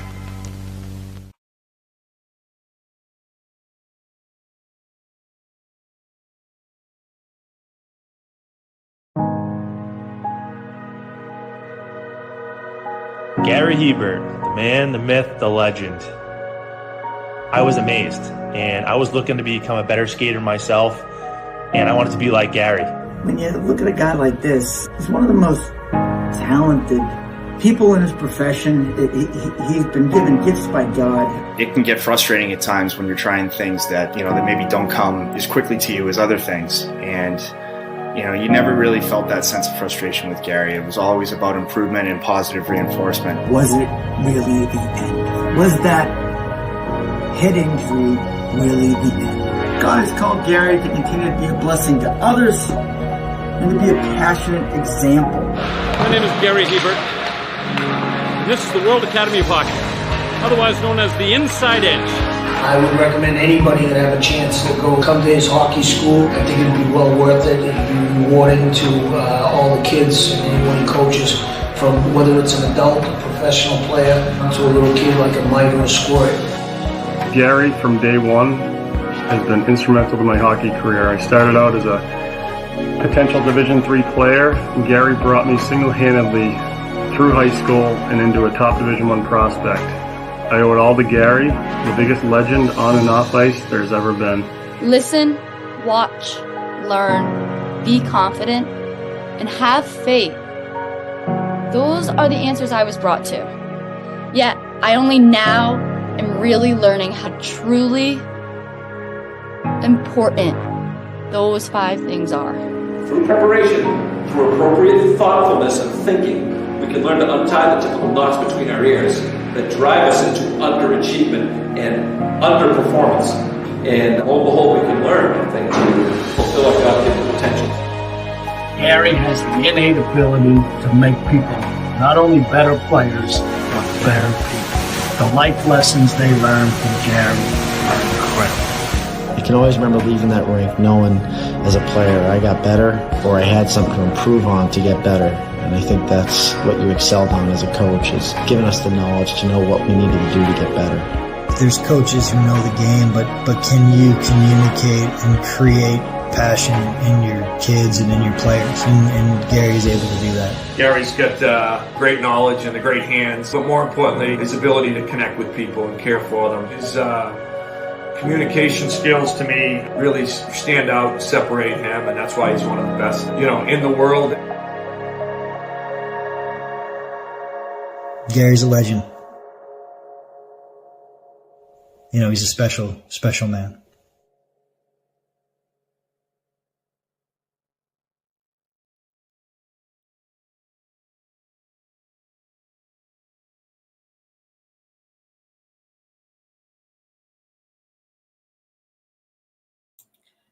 It's coming along really good, by the way. I can't wait for it to be released. I'll believe it when we see it, James. You've been saying that for months. I know. It was supposed to be out at the beginning of the year. It was supposed to be out at WrestleMania. It was supposed to be out the week after WrestleMania. It was supposed to be out in time for May the 4th be with you. It's supposed to be ready at the end of the month. It is coming along, though. Like, there's so much good shit.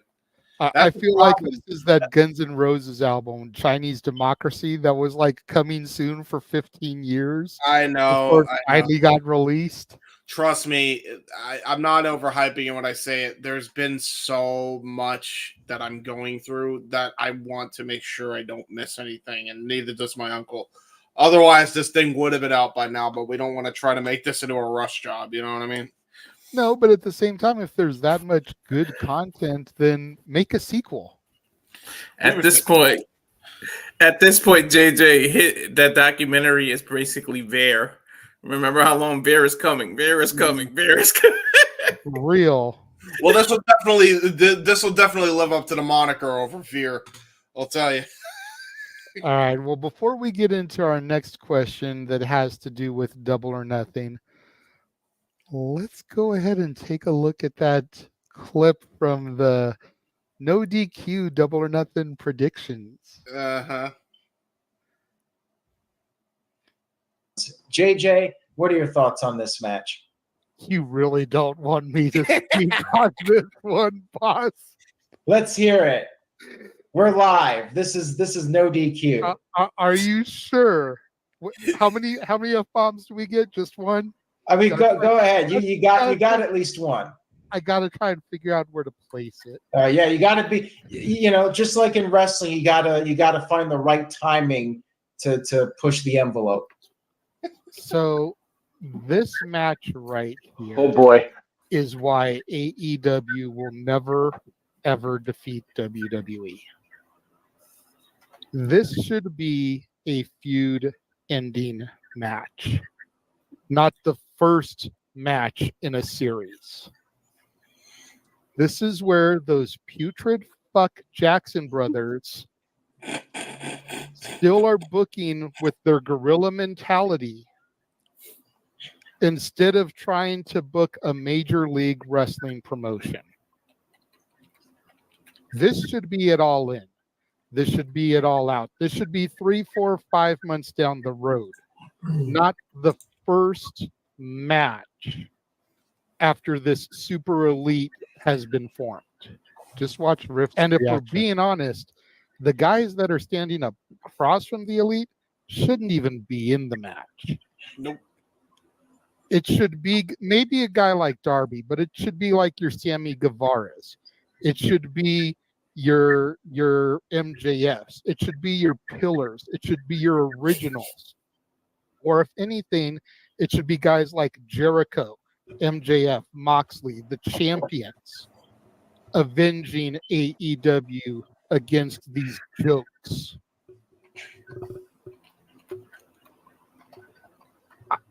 Again, ask Dwayne, ask Matthew. They know how I feel about the Massey brothers. And they're going to win because they're going to book themselves to win. Yep. Why would they book their opposition to get the victory here? All right. That just makes zero sense. It's the only way Rod and Todd Flanders will ever be cool. Wow. And they've got Ralph Wiggum on their team. Whoa. In danger. House. But somehow they're going to be the victors here. Oh, God. But John says, if you're always so negative with AEW, why you want to stream about it? Don't get it with this place. Look, I feel like I'm the most positive one here. And thank you for that. That was another pipe bomb. We've had quite a few drop tonight.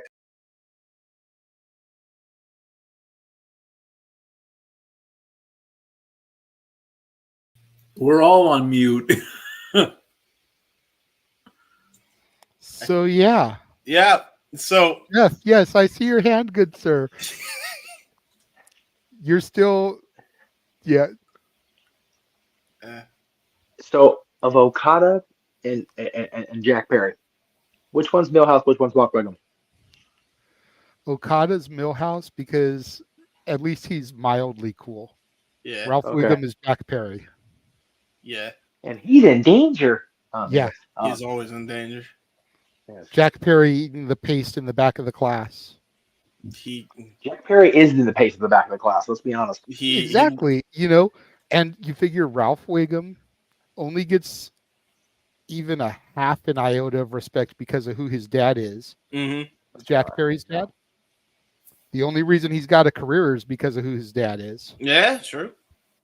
And then when you watch, when he had to leave the company from suspension, you actually see him when his heart breaks. It's right after Punk pushing under Tony Khan. Anyway, exactly. There you go. But yeah, the fact that was Swift gave me the F-bomb, yeah, that right And he there was awesome for me. And he even said, "Go ahead, you've got at least one." I went, "Oh, Aaron said at least." Oh boy, Right. did it. I tried to be good about it because I know how he is with his language on his streams. Yes. But he gave me the one. I took it. I ran with it. Arlene, you got 2 rants from me tonight. You only paid for 1. Yeah. I will say to the person who commented on if you don't like AEW, why watch it? Don't get it with this place. Well, if only he knew what the ultimatum you said. Well, and here's the thing: buy the T-shirt. Please, God, buy the shirt. It's been up there for I think 3 years, and I don't think we've sold a single one of them yet. Sell the damn shirt. Get it.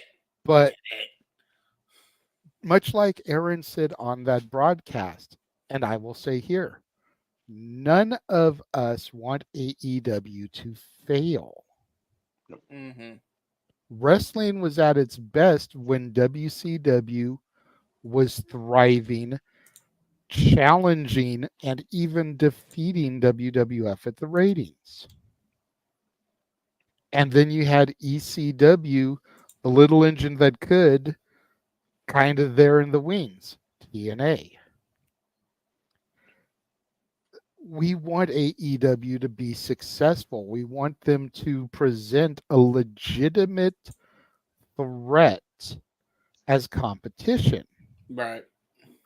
The problem is, and as far as I can see, has always been, let me add an asterisk here, at least for as long as I've been watching AEW. Because granted, I wasn't there at day zero like you and Noah watching it. Mm-hmm. For the glory days, if you will. The problem is that they, much like WCW, much like TNA, sign every WWE castaway, have too many people on the roster that they don't know how to book or how to use. Yep. And the people that they do book and use are horribly like the worst people to be booking. I called Aaron out on this, and I didn't let that part of the clip play. James can attest to it. He's seen it. Same with Walter. Mm-hmm. I called Aaron out on this, Jeff. Name me a company that the Jackson brothers have been main eventers in that they didn't own or were in the office of. Gorilla and AEW are the only companies that they have been main eventers in. I wonder why. The Jacksons aren't the draws that they think they are.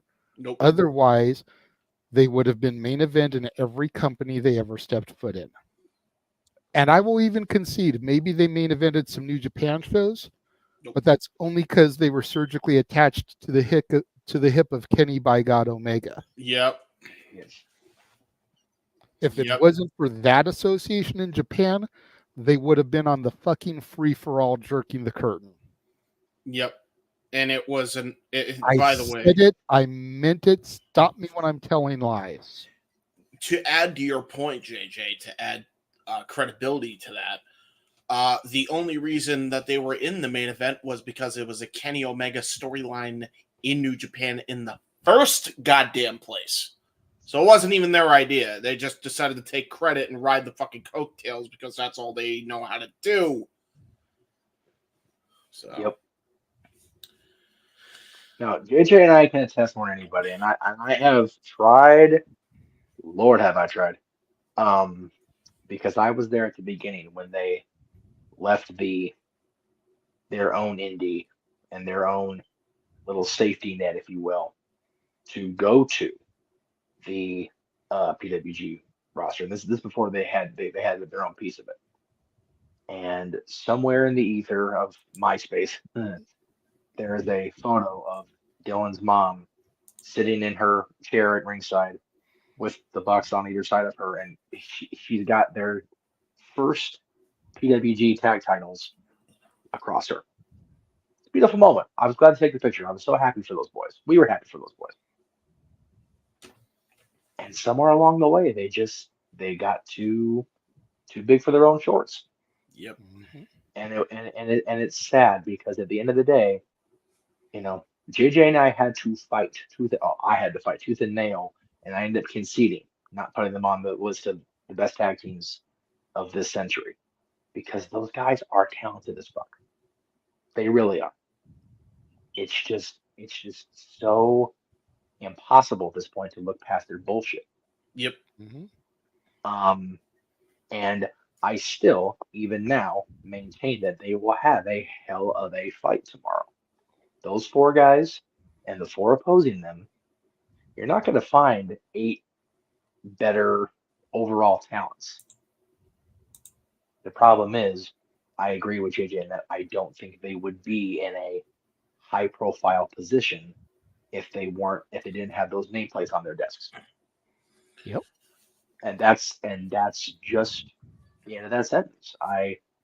Do I think the Bucks would be great tag team champions? Do I think the Bucks would be, in high-profile matches on the regular based on their talent alone? Yes, I do. Do I think they would be as involved? No, I don't. Nope. Let me put it to you this way, and just for the fans out there who don't really understand how far back Jeff and I go with these assholes. Oh. Raise your hand, and for those of you in the chat room, put the little hand emoji in the chat. How many of y'all remember the name of the third Jackson brother? Yeah, exactly.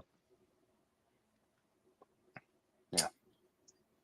And Bueller? while we get those answers not coming in. Even the people here on the Panion, how many of you even knew that there was a third Jackson brother? Even Mikey didn't remember, and he's seen him in action because he's gone to the Indies with us. As well as their female cousin, who's also a wrestler. That's how forgotten he is, I guess. Yep. And the fact that it's taking this long for anybody to put a hand emoji means that if anyone is going to put one, they're Googling his name right now. Yep. Yes, exactly. Yeah, the picture I'm talking about was from the middle of 2009 because I'm pretty sure they wanted the WG anniversary show. But what I was going to say was going back even before that, the first time I ever actually was logged as a talent managing Teddy Hart and our local champion, who is still wrestling now, so I won't throw his name under the bus with my nonsense. But their opponents were the Young Bucks. So that's how far back we go. The Young Bucks were still toiling around freaking Newhall, California on the indie circuit. Going against a team managed by Jeff Meacham. Like, oh God. Right. And I hate that I'm disappointed. Because there's a post that goes out on my Facebook every year in memory. Congrats to the Bucks. Can't wait to see what they do with you guys in TNA. That was 14 years ago. Yep. Maybe even 15, because they may have been 09 when they signed. I don't remember, but They've become what they in hated. 2010 for sure. They've become the Hogans that they hated. Yeah. Seriously. Yep. That's exactly what they became. It's that punk promo to Cena. They've become the Yankees. Yeah. Yep. And the thing They're is, no longer the Red Sox, the underdog. They've become the Yankees. And the problem is with that statement too is Punk was wrong about that with Cena always, because here's the difference between Cena and the Bucks. Cena's actually still fucking humble. You don't believe me? Ask him. well, no, don't ask him because he won't tell you because he is that humble. Right. No, he's Um, pointing to you. Oh, Ask- me, yeah. Ask you how humble. Sorry, you I are. was looking down here and not paying attention. Sorry. And that's my bad. Yeah, but yeah, Hogan and his regime took the blame for the Bucks tanking in TNA, and I can't disagree with it. But it wasn't so much Hogan; it was just lost in the shuffle. How many acts can you remember in that TNA 2010 roster that weren't already there and established that survived that run? There aren't many. Mm-hmm. And the Bucks were saddled with a ridiculous gimmick. And God bless Lisa Marie Varon. They didn't know what to do with her either. Because she went right from the Bucks to freaking Jesse and Robbie, I think, if I remember right. So it was just never. They were never meant to be the big fish in the tag team pond in any major company. No. So they had to make their own. Exactly. And I'm telling you, I still, as much as I hate for these words to come out of my mouth, mark my words. By All In, the Bucks and either Okada or Perry will be trios champions. Very likely. Giving the Bucks 2 belts and probably giving Perry a title because he doesn't have one yet, while Okada still has a championship. And then get your Freebird rule. They could, but they also, won't. You know what? I wouldn't put it past them, number one. And number two, there is now an official trio title match tomorrow with the thing that happened on, I think it was Collision tonight. Right. Because the Lucha Brothers beat whoever it was out of the Bang Bang Gang. So, yeah. So it's now going to be, and if the Lucha Brothers win those titles back, what happened the last time the Lucha Brothers and the Elite were in a tag trios tag title match, JJ. You and I saw it. Yep. No. Ladder match where the Elite became champions. Great match. At the Forum. And they're Solid coming match. to the Forum a couple weeks after Double or Nothing. No, this Wednesday. This coming Wednesday. Oh, that's right. It's Yeah. the Wednesday before Double or Nothing. No. No, Double or It Nothing is is the tomorrow. Wednesday. It is the Wednesday after Double or Nothing. Yeah, it's So one they right can after. make Yeah. that match. So they can make that match happen. Where it all begins again. The fabulous one. Don't be surprised, y'all. Mark my words. And I know James his head has been down off camera. He's probably been vomiting in the trash bucket at his desk. I'm a mark for trios tag title matches, so this really hurts my soul. Like I hate every minute of that sentence. Yeah, see, now I don't want to go to Inglewood to get my shirt from Datilla because I might end up using it as a puke rag on the way back. Yeah, I don't blame you. I mean, I want my back shirt, goddammit. Dude, what's so painful to me is that they weren't main eventers in this company, but they were major stars in Ring of Honor. And I remember going to see these guys and like, man, if they were assholes all the time after the TNA run, man, did they sure hide it. Because I didn't see it then. But man, they really showed their ass as of late. And here, you know, to your point, James, and I apologize for cutting you off. I feel like their TNA run as Generation Me humbled them temporarily. Yeah. It was their association with Omega and the Bullet Club that really kind of exponentially turned them into the pricks that we know today. Yeah, no, I agree with that. Yeah. Their run with the Hardys was actually still pretty chill. Yeah, because they weren't being the fuckheads yet. I just want to say too, because like I remember I saw these guys, and I was watching AEW since day zero, y'all. Like I know, I really have been. So when I said what I said, pretty much the same time last year, while I was done watching AEW full time, I fucking meant it. I have not tuned into a single show because I know if I do, there is a risk of me seeing those fucks on my television because they have completely gone in against everything that they set out to do in their mission statement when they first started up. They were supposed to create and be responsible for the best tag team division in the world. And for a while, they succeeded at that. Until they let their egos get in the way because they got mad at what old CM Punk said. And old Jim Cornette said. Which I said on Jay Hebert's Side of Things episode 2. Who gives a fuck?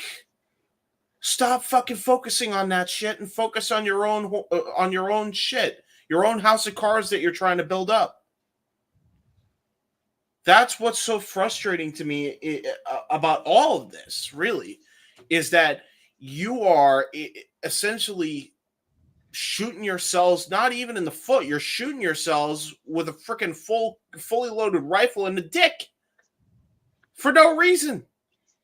For no reason. I don't understand why you can't just build stars and just let the wrestlers be who they want to be and not feel like they have to fucking walk on eggshells. You know what's sad? When Konosuke Takeshita goes on Twitter, I don't even know if it was a couple weeks ago, and he said, I'm not having fun in America. You know how much that hurts my soul? Because that dude's one of the nicest dudes in the entire wrestling industry. And now he's not having fun. Fuck all the way off with the Bucks. They let their egos get in the way of business and people having fun, which is the whole point of this company even starting. You have completely reverted to what you hated. You were treated like shit in TNA. No one will deny you that. Hogan treated you like shit. Bischoff treated you like shit. More than anybody, Russo treated you like shit. I know that for a fact because you told me straight up. You want to know why the Lisa Von Marie thing happened? when it never should have happened, and the way he was trying to book that whole debacle. That's why, right? So I'm not here to fucking like say that they weren't treated like shit. But that doesn't mean you completely let your ego take over and completely lose the plot on why you're there in the first place because of what one argument in the backstage happened, which wasn't even an argument, as we found out. It was a simple conversation that didn't amount to anything, and you guys blew out of proportion because you didn't like that your friend was disrespected. And How do you have you showed your ass since then. How do you have such inflated big egos, and then all it takes is that one little compliment from CM Punk or that one argument, and everything breaks on you? That actually shows how fragile you are. Yeah, so well, how did you get an ego in the first place? This whole downward spiral started not because they were even insulted, because their friend Scott Colton was, quote, insulted. That's what's so mind-boggling about all this. And when Punk goes on Ariel Helwani, and when other people have since said the same exact thing as a result of this BS going on, saying it's not a business of making money, he's right. They're all right. Because you operate like this. This is the locker room mentality that you are establishing. It's why people like MJF aren't having fun there anymore. It's why people like Ricky Starks aren't having fun there anymore, like Konosuke Takeshita, who has literally been around for a cup of coffee compared to the other two I just mentioned, isn't having fun anymore. Nobody's having fun. Dude, Arbery Edwards, I love Arbery, but Arbery was the one waving the flag. Name one time after that brawl out bullshit and the brawl in bullshit to follow where she has smiled and genuinely enjoyed her job. Because I still remember that time in Collision where she was miserable the day Punk got fired. That's and you fair. wonder why I turn my backs to these fucks. To these putrid fucks, as this man eloquently put it. You wonder why. It's not a gimmick. It's a gimmick for everybody to laugh at because it's a visual gag, of course. It's the greatest visual gag that we could have been gifted. But it's based in reality. You have lost the plot so much that you are irredeemable to me, and I cannot stand you. Because I've dealt with people that are just like you, and they're no longer in my life anymore. For a good goddamn reason. So the last thing I want to fucking deal with is seeing that shit on my television screen. There you go. Any questions, folks? No. Mikey, I saw your message in the private chat. Is there anything you'd like to add before you dip, sir? Not really. Of course, we'll be in the sports bar on this Tuesday. The NBA playoffs are getting closer and closer to the finals. Boston's up 3-0. They're about ready to sweep the Pacers out of the playoffs.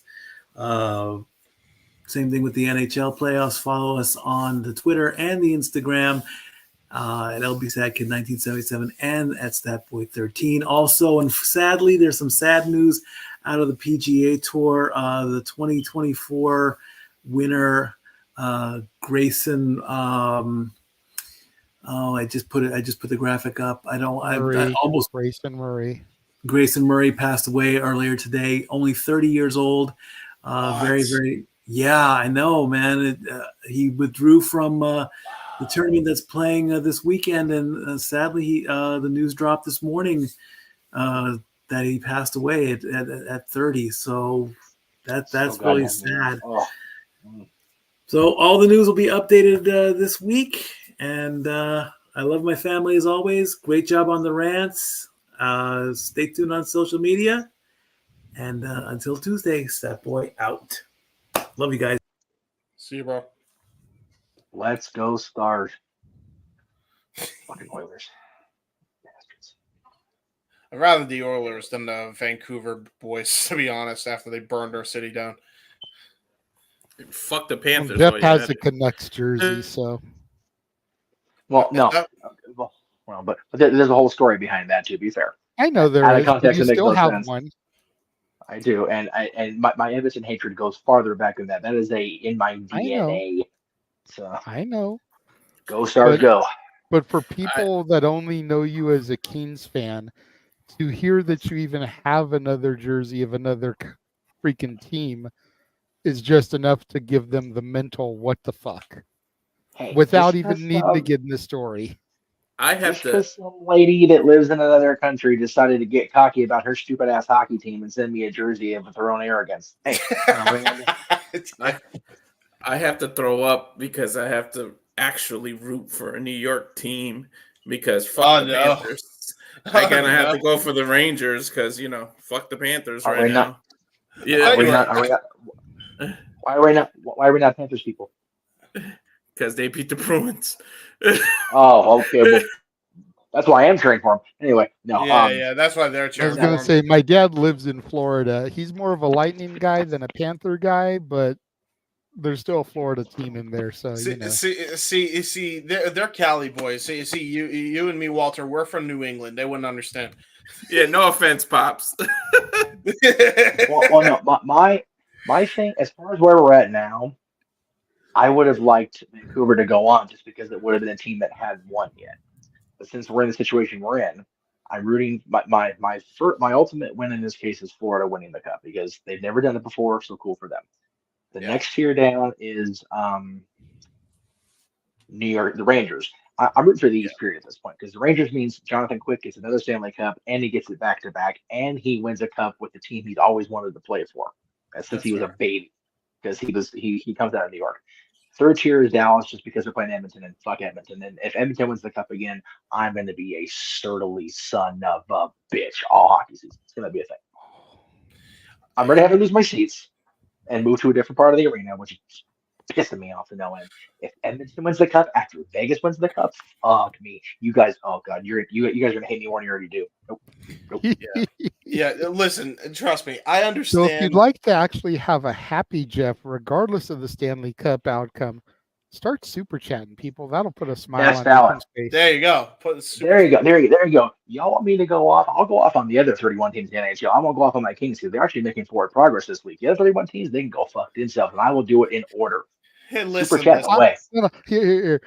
For those of you that are sports inclined, and since There you go. Noah's not here, we can actually do this because he won't be sitting here like, what the actual fuck are we doing? Right. If you would like to hear Jeff Meacham rant about the Anaheim Ducks and Corey Perry, even though he is no longer a Duck, $15 super chat to each channel. Yeah, he's an Oiler right now, which will just make it even worse if they win it because his hatred of Corey Perry is on my level of like Candice LeRae. Oh, jeez. Listen. Maybe even worse. Well, to be fair, that's Maybe kind of how even worse. So if you would like to hear Jeff with an actual sports rant about Corey Perry and the Anaheim Ducks, and you know what, we'll even throw the Oilers in there since he's playing for them now anyways. $30 in super chats, 15 and 15. Secure you that rant here this evening because we're starting to run out of shit to talk about. Yeah. We do have a couple other comments that I starred that we'll get to, but just try to give us a little something here because I don't want to end the show at 2 hours. I will gladly answer. We usually don't answer the comments in the chat room, but Emmanuel's good people, and he's a regular contributor. I hate the Oilers more than I hate almost any team except the freaking Ducks. The Eagles are the Cowboys' division rival, and that's just a forever thing because of the same division. The Oilers were the team when I was brought into this world that everybody hated, and everybody hates greatness. Everybody hates the good team. Everybody hates this. They had Wayne Gretzky when Wayne Gretzky was still fucking Wayne Gretzky. Okay. So yeah, the Oilers are forever at the top of the list, even over the Ducks. Hey, listen, your hatred for Edmonton is my hatred for Vancouver. The only reason I even hate Vancouver is because when I think the Bruins beat them. Yeah. And tell me how this makes any sense, okay? Because it doesn't make any sense to me. They lose, and then their bright idea was, we're going to burn our city down. What the fuck? Well, I can't rant on that reply because the Lakers won championships left and right, and LA burned on the regular. I'm like, I can't even defend it. Like, It's stupid. Why would you do it? It is stupid. And as far as Vancouver, I don't like the Vancouver Canucks fans any more than I like Oilers. Period. Yeah. Canucks fans are next level. Back at the short bus. Boop boop meow. So Hey, I take offense to that. I was on that fucking bus. you weren't As on the that one. You driver. live in America. No, He was on that bus as the driver. That's I right. was. I was the one driving. No, for real though. Because Like, James is the type shoot. of guy that would crack the driver over the back of the head and then take over the steering wheel. I get hit with a steel chair. Fucking gets up there, turns it back. Everybody, I'm the captain now. I All am the right, kid. so I am the captain now. we got on this. Oh, go ahead, James. Really quick. I just want to say this one thing. That's actually I actually was on the short yellow bus as a kid. I'm not. Oh joking. no! Oh no! I'm being for Well, now real. I'm an Okay. Well, now I'm an asshole going to hell for sure. So it's okay. Hey, if I laughed, you're good. So the whole segment here started with that clip that I showed from the predictions. We were going to get into double or nothing. Daniel asked a question almost an hour ago that I was trying to get to probably about a half hour ago, but shit happens. Yeah, you know. His question for all of us is, do we see Statlander turning heel on Willow tomorrow? And my short answer is yes. Yes. I think she's the one that attacked Mercedes. I think she's the one that attacked Willow. I think it was all set up to make it look like Julia Hart did it or that they did it to each other. And Stat is going to turn because Stokely has never been Team Willow, despite how he's been acting here as of late. He has always been about Stat. He's probably gotten into Stat's ear. Stat defeated Jade, lost the title to Julia, and now her best friend is champion. Just, it's not going to sit right with Stat. Stat is turning heel. That is how Mercedes wins, in my opinion, because you can cover up the fact that she may not be 100% yet medically cleared. Yes. 100% top of her game, Sasha Banks. No. So how do you cover that up?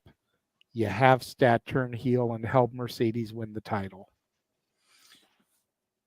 Believe it or not, I feel like there's a better chance. I'm on the opposite end of the spectrum. I actually think that there's a better chance. I think there's a better chance that Stokely does something first before Statlander. I think they're going to save Statlander for a different episode of something. That's my thing. Perhaps the question isn't double or nothing specific, but with the match looming tomorrow, that's probably why he threw it there. So I'm saying it's going to happen tomorrow. You're saying that it still may happen, just not tomorrow. Yeah. That tomorrow may be the start of the turn, not the full execution of the turn. Yeah, I think you know what? There's a lot of camps. Because I'm thinking back they to may get Stat versus Willow it all in. Right. Yeah, they're going back to the fabulous form. They got to cause some kind of trouble on Wednesday. It's fair. Uh-oh, trouble. And considering Mercedes was just out here for the Acolyte premiere to come back to Hollywood, less than a week later as the reigning champion. Acolyte premiere. Yeah, the new Disney Plus Star Wars series, The Acolyte. Oh, I thought you were talking about the APA. No. You know what? That should be a top 10 for us, and maybe we can even get Walter in on that. The top 10 movies that falsely advertise wrestlers. The Rock, starring Nick Cage and Sean Connery. Nothing to do about Dwayne Johnson. The Acolytes Heartbreak during the Kid, APA. The Hurt Locker. There's all these movies out there. It's like we could probably come up with 10 movies as a throwaway episode of Dads to just really have some fun with. Jeff That should would be hilarious. it should be like a reverse dads with all three of you, and you should go as like Meech Jeffem. That's when you can debut the alter ego Meech Jeffem on that show. There you go. It could be our version of Rift Aronson. You gotta spell that Jeff with a G though. Oh shit. Meech Jeffem. I've lost control of my own network again. It's okay. This is what it is. William Jamerson.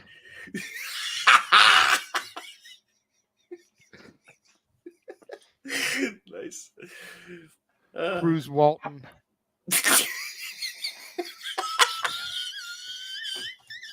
That one wins. That's the winner. That's the best one. That's the best one. Cruz Walton. That's the best one of the one. Oh, Jesus Christ. That's hilarious. Sweet baby Jesus. Damn it. But I know there's like 10 of them out there, man. Oh, okay. I know this is gonna go off in a different tangent, but you brought it up. Did we go on the Jungle Cruise when you guys came for the Halloween time? I don't remember. Do you remember? I don't remember either. Okay, no, you couldn't have. Because we only did the one side. So no, that was a park operating. Anyway, one of the dad skippers says, "Well, we've recently added the new addition to the ride today. We have a movie star on the ride now, ladies and gentlemen. The one, the only, The Rock." And then we just pass a random rock. Isn't there a movie called The Horseman? Probably. I lost my hearing again. Yeah. I was just about to notice that because I heard your mic change. But yes, I think so. Right, something like that. Like I said, we can Google and look into it, But I know there's a bunch of stuff there. Yeah. Okay. I just have a solid real desktop I can connect with. True. I remember seeing it. There is a movie called Horseman because it had Dennis Quaid in it. I remember that damn movie. Yeah. Woo! No Ric Flair, no none of them. What the fuck, man? That was gold. It was gold member. Come on, y'all. Anyway. Now I got word because of from the Meltzer of the Multiverse that Ole Anderson was actually an extra in that film. There you go. Hey, you know what? The Magnificent Seven.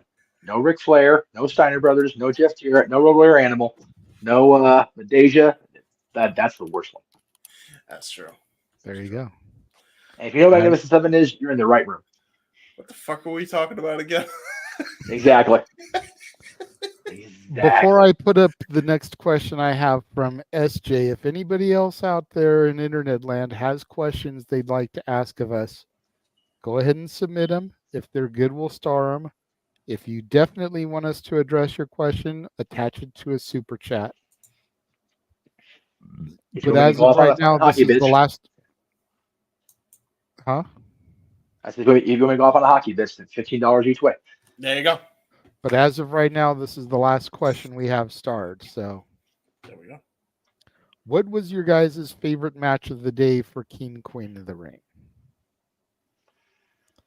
Well, I can tell you which one it wasn't. It was not Liv Morgan versus Becky Lynch. I can tell you that. I knew it. Oh, man. I don't know, JJ. From what I heard, you absolutely loved that match. You were raving about how great that was. And you can go fuck yourself there, James. Oh, man. With no Vaseline. You can just fuck right off. There you go. Honestly, and this might surprise some people, but I'm gonna go with Nia versus Lyra.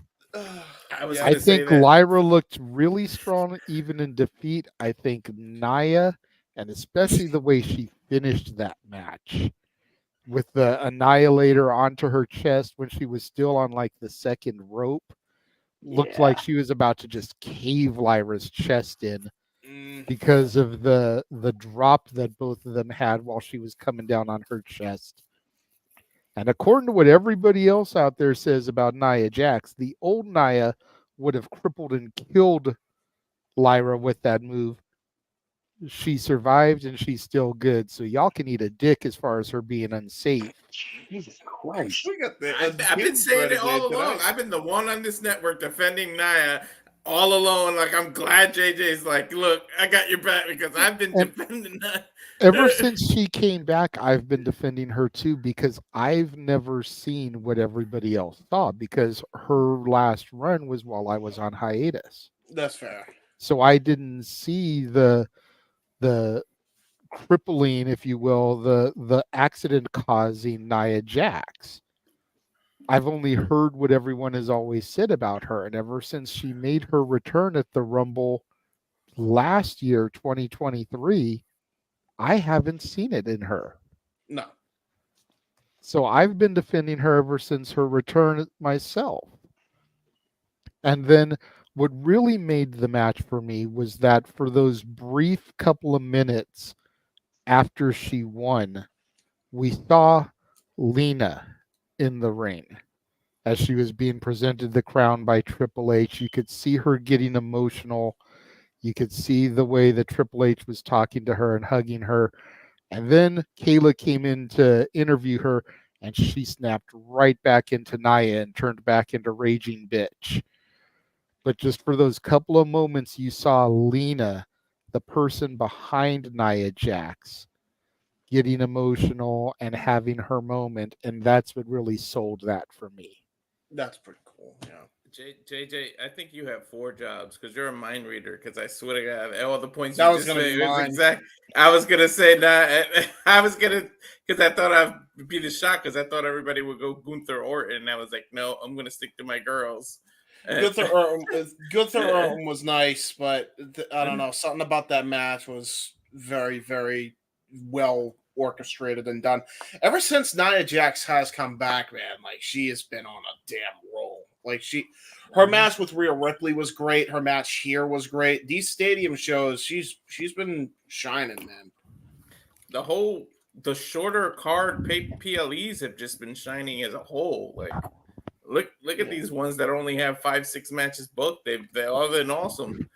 The takeover mentality. Triple H has been going for quality over quantity. Mm-hmm. Yep. Take notes, Tony Khan. You don't need a 15-match, 5-hour card to have people say it's a good card. You could do 5 matches in under 3 hours. Okay, if you want to count the 2-hour bullshit pre-show, it was 5 hours. Still only 6 matches. Yeah. It's like unnecessary to overload the card. Yeah. Yep. I did hear tell, though, that on Monday for Raw in Savannah, Georgia, the catering menu is going to be Lyra-shaped pancakes with high-sodium JJ-flavored scrambled eggs after tonight's show. There's just a rumor I heard, though, from the Meltdown Multiverse. And I think he got it from SRS, so, it has to be factual. Yeah. It has to be factual information. That's it. SRS, I hear you bullshitting. Because he subscribes to the paywall, so he definitely gets the good shit. I heard that. I actually heard from the grapevine through the Meltzer of the Multiverse, which means it's bullshit, but I'd like to believe this is true in my headcanon, that Big Vinny V is sick of everyone's bullshit in that fucking field because you can see it on his face. Anytime Alvarez mentions some fucking bullshit news story, he's like, "We're doing our retro. Just shut the fuck up, Alvarez. Shut up. Shut up." Seriously. It's just frustrating as hell. Oh my god. Sorry for you. So Walter agrees with me about the women's finals. What about you two gentlemen? Jeff, I know you didn't watch really. I did not. Yeah, unfortunately. I'm kind of on that out here. I agree. That match was the best. That and the Orton Gunther match was like my 2 favorite matches of the whole night. Well, so imagine that. The thing is that we knew going in Orton versus Gunther was going to be a banger. Yeah. We didn't know Nia versus Lyra was going to be as good as it was, and I think that's why it edges it out for me. Yeah. Because with everything everyone says about Nia Jax, like it could have been a shit show. Kind of like Liv Morgan becoming champion was a shit show. Nia had the match of the night. Suck on that one. Nia had the match of the night. Liv, cry about it. Hey, if you don't like it, you can suck her hole. I mean, what? She even had a my whole moment in the match. Maybe Liv and Jack Perry need to start dating each other. Cry about it and cry me a river. Jeff, I see that the opportunity, my friend, I had to take it.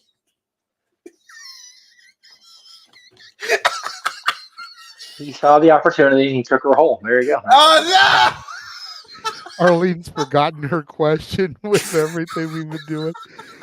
See, this right here, this shit right here is why it's called the Saturday Night Shenanigans.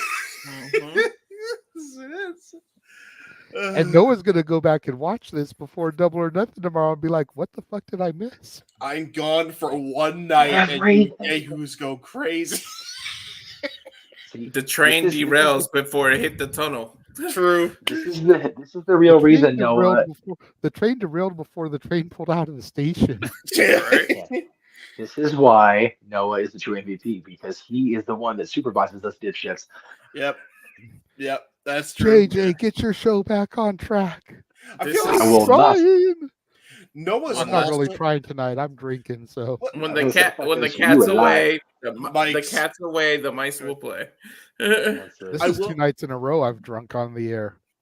There you go. Wow, damn, dude. Hey, you know what? It's a celebratory drink. Last night I had me my apple honey jack mixture along with a Coke. And tonight is the Mike's Hard Lemonade Black Cherry that I stashed out of the variety pack. I will say this. It's not quite midnight yet, so happy birthday, Roman Reigns. We miss you, big dog. Please come back. Yes, please. Please come back. Please come back. And did anybody 6 months ago think that one of these shows would have us yearning for Roman Reigns' return and calling a Nia Jax match a match of the night? Nope. Just saying. The bloodline rules as always. Jeff pointed this out earlier during the watch along, even though he wasn't actually watching along. But when was the last time we had a PLE that had zero bloodline involvement? Directly. Not counting Nia, of course, but yeah, the actual bloodline. Yeah, but it's going to say she's not a member of the bloodline. So when did we last have a match that had zero bloodline involvement? About 4 years ago, maybe. Yeah. Well. Okay, I still wonder. You know what? I posed this question to Walter during our pre-show. I'm gonna go ahead and pose it to Jeff and James here because it'll generate a little bit more conversation. Yes. We all know that Gunther was going to go into this and probably win and go to the finals. So let's just throw that out for a second. Did WWE fuck up by not booking main event Jey Uso versus Tama Tonga for the King of the Ring finals? And I'm going to tell you my logic here. Hold on. Let me give you my logic so you can see where this train is running, and then you can agree or disagree. Okay. Jey Uso is main event Jey Uso. He is arguably the biggest breakout star of the original bloodline right now. Then you've got Tama Tonga, the son of Haku. King Haku back in 1988, who, granted, was awarded the crown, didn't really compete in the King of the Ring to win it, but you could have had the son of Haku win the actual fucking tournament to carry on the legacy that his father had. So you've got that right there, and then you've got the seeds planted for what will be our Bloodline Civil War match come War Games, more than likely. Yep. Because if the draft is going to be what it's supposed to be, and Noah's not here, but brand split, LOL, at least Triple H has been making it work since the draft this year. We only had interpromotional because it was the tournament, and each bracket had to come to face off in the finals here. But we're realistically not going to have Raw interacting with SmackDown except for at a pay-per-view event like this. So to have Tama Tonga representing SmackDown and Jey Uso representing Raw in the finals to kind of plant those seeds and, Let that marinate and add some seasoning to the chili pot that it can slow boil in the crock pot for 5-6 months. I think this would have been the perfect opportunity. We had Paul Heyman, walking by Jey Uso at Backlash and kind of that look like, please God, help me. This is the next step. And then come Clash at the Castle, you get the next step and the next step before we finally get Roman Reigns' return, whether it's the end of Money in the Bank or at SummerSlam directly, and we really kick this thing into overdrive. That's my logic behind it. Again, we all knew about Gunther, but I feel like we missed an opportunity here. Two opportunities, because the other thing you said too. We can get into that afterwards, but let's just go one at a time, bro. It's a lot. There was a lot to unpack in the first one. I could see that logic, but see, this is the problem when you only do, what was it, the finals, right? I think that's the problem. It's like if you were to do the semifinals, then I'd be like, yes. Because then you could have still given Gunther the King of the Ring final and have a fucking match between Tama Tonga and Gunther, which would have been even better. But yeah.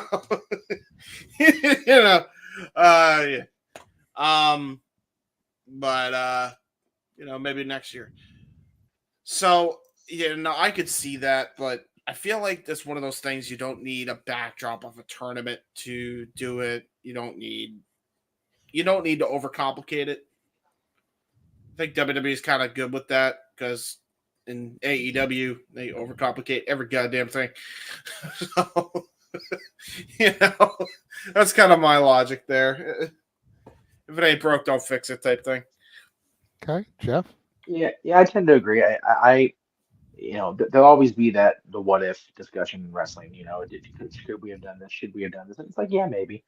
But I really think that reestablishing the reality that Gunther is still one of the baddest men in the land. We can get the bloodline civil war kicked off even as subtly as it's been, and keep it simmering rather than start to bring it to a boil. I think they made the right call today. Yeah. Okay. To the point that Walter was getting at as far as my other missed opportunity. The last few days we've been paying tribute to Owen Hart.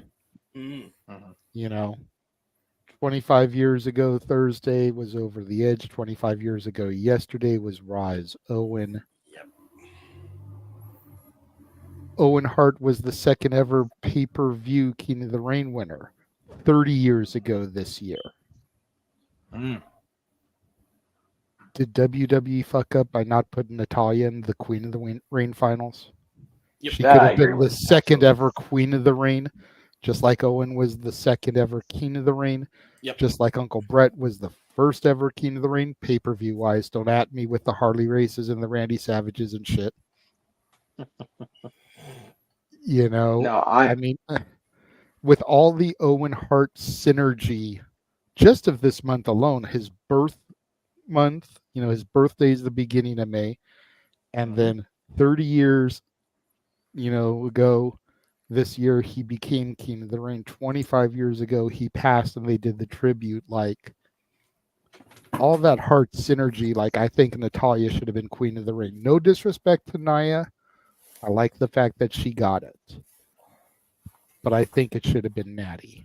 If they were gonna go with a veteran who didn't need it, as opposed to the younger Lyra Valkyria who could have made a career off of it, I think it should have been Natty. Yeah, and for Nia, I get it was a redemption thing, which is why I'm not mad of her for winning it. But I that's why I've been wearing this all day as far as on the air. Like, yep, I think it should have been Natty. I agree. I do too. Should have been me. I said Natty should have won the very first one, just as an Uncle Brett, I'm just Queen. Damn it, her name is Queen of Hearts. Like, what the hell? It's written right there for you. Yeah, me and Walter were talking about this. You legitimately have the Queen of Hearts, the Queen of Spades, and Charlotte Flair, who just calls herself the Queen, and none of them have won Queen of the Ring yet. Yep. By the way, you mentioned the Dolph Ziggler quote. I'm so glad we don't have crybaby Nick Nemeth no more on television. I'm so fucking happy about that. You mentioned Dolph Ziggler. He did. Oh. He said what was it? It should have been me. Oh. Yeah. I didn't get that. Okay. Yeah, because yeah, that's right. You didn't watch. I did not understand that reference. I'm not Yeah. Captain America this time. Why are we picking on Nick? No, I'm not picking on Nick. I'm just glad we're not getting crybaby Nick Nemeth the character anymore, like we were getting on WWE TV. Oh, that wasn't my favorite iteration of what they did. I was like, figure out teleportation. Yeah. Tell Sorry, James. I know. Got it. Okay. No. Okay. I was like, It's on Nick tired. for? What the fuck? It's tired. I'm Jeff. There you go. So the answer to your question, Mr. Williams, sir, is technically it was SummerSlam 2020, the night Roman Reigns returned, because he hadn't established that he was going to be this heel badass with Paul yet. He just came in and wrecked shit. Yeah. No Usos, no Roman until the very, very end, and no Paul. So SummerSlam 2020 was the last time there was no even a sniff of bloodline. Because Payback, of course, a week later, Roman became the champion, and off we went. So 4 years almost without a bloodline involvement in some way or another. There you go. There you go. That is telling, and it was still a good show, and it was a compelling show. Just like this one. No, that's what I'm saying. So today was compelling in spite of the lack of bloodline. Gotcha. Okay, I see what you're saying. I love it. That shows me that whatever Hunter's doing up there in that big tower of his, it's working. Yes. All right.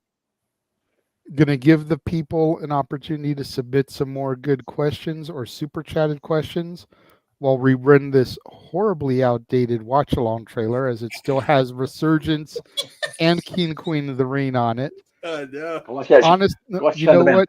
I'm gonna be 100. I've been lazy as shit with starting this new job, trying to do 3 jobs, and honestly, I was waiting for tomorrow to pass. I didn't think it made a whole lot of sense to trick one out that would then be out of date by the time we ran it tonight, that would then be out of date by the end of tomorrow. Yep. So just run it. It's going to have Resurgence. It's going to have King Queen of the Ring, which obviously have already aired. You can check those out in the archives across the multiverse of media. And then once tomorrow is over, we'll add SummerSlam 2026 now that that's announced. We'll add Crown Jewel now that that's announced. We'll add some of the other shit that's been announced that I may have forgotten about, being kind of out of the loop for a little bit. November 2nd, naughty. I just said that, Crown Jewel. Oh yeah, Crown Jewel. I forget that it's called that. But so we'll update all that stuff and have that to go with afterwards. But here is the, again, horribly outdated watch along trailer.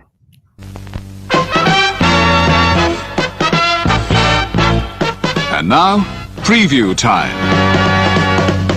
So let's take a look at what's coming your way.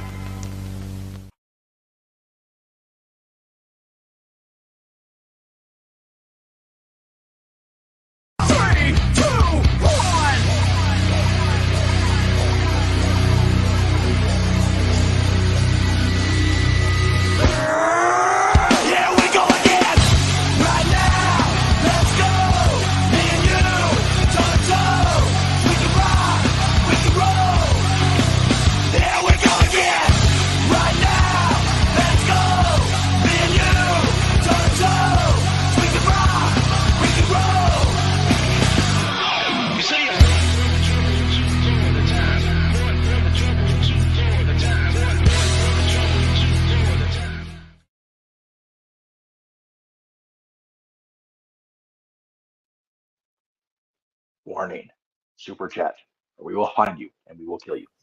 Again? Oh, wait. Oh, I didn't expect to. Yeah, I was doing this. This is what I've been doing. Dude, I swear to God, I was drumming too. Yeah.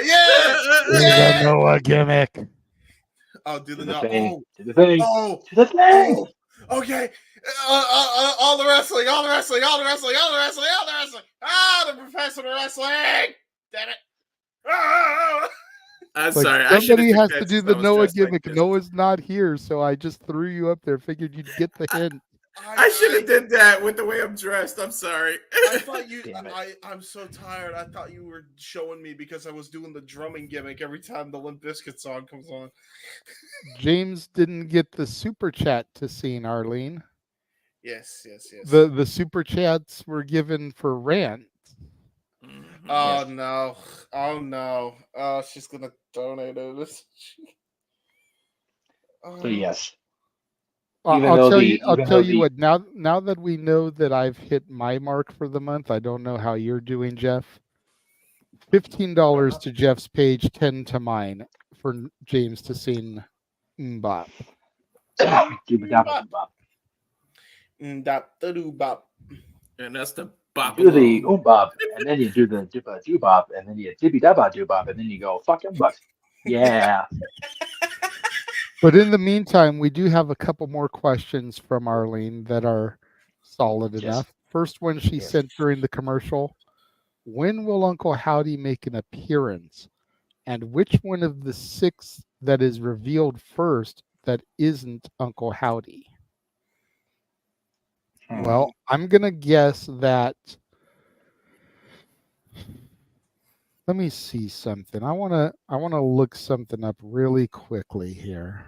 Okay. I'm gonna tell you what I wish while you look that up. I wish Halloween Havoc was still a thing in an actual pay-per-view for WWE. I mean, I know they do it for NXT, but would that not be like the perfect time to debut a gimmick like this? True. Okay. My vote is for Michael McGillicuddy to come. Okay, no. No, James. It's a bad James. No, James. That's a bad James. Thank you. BT reunited. Let's go.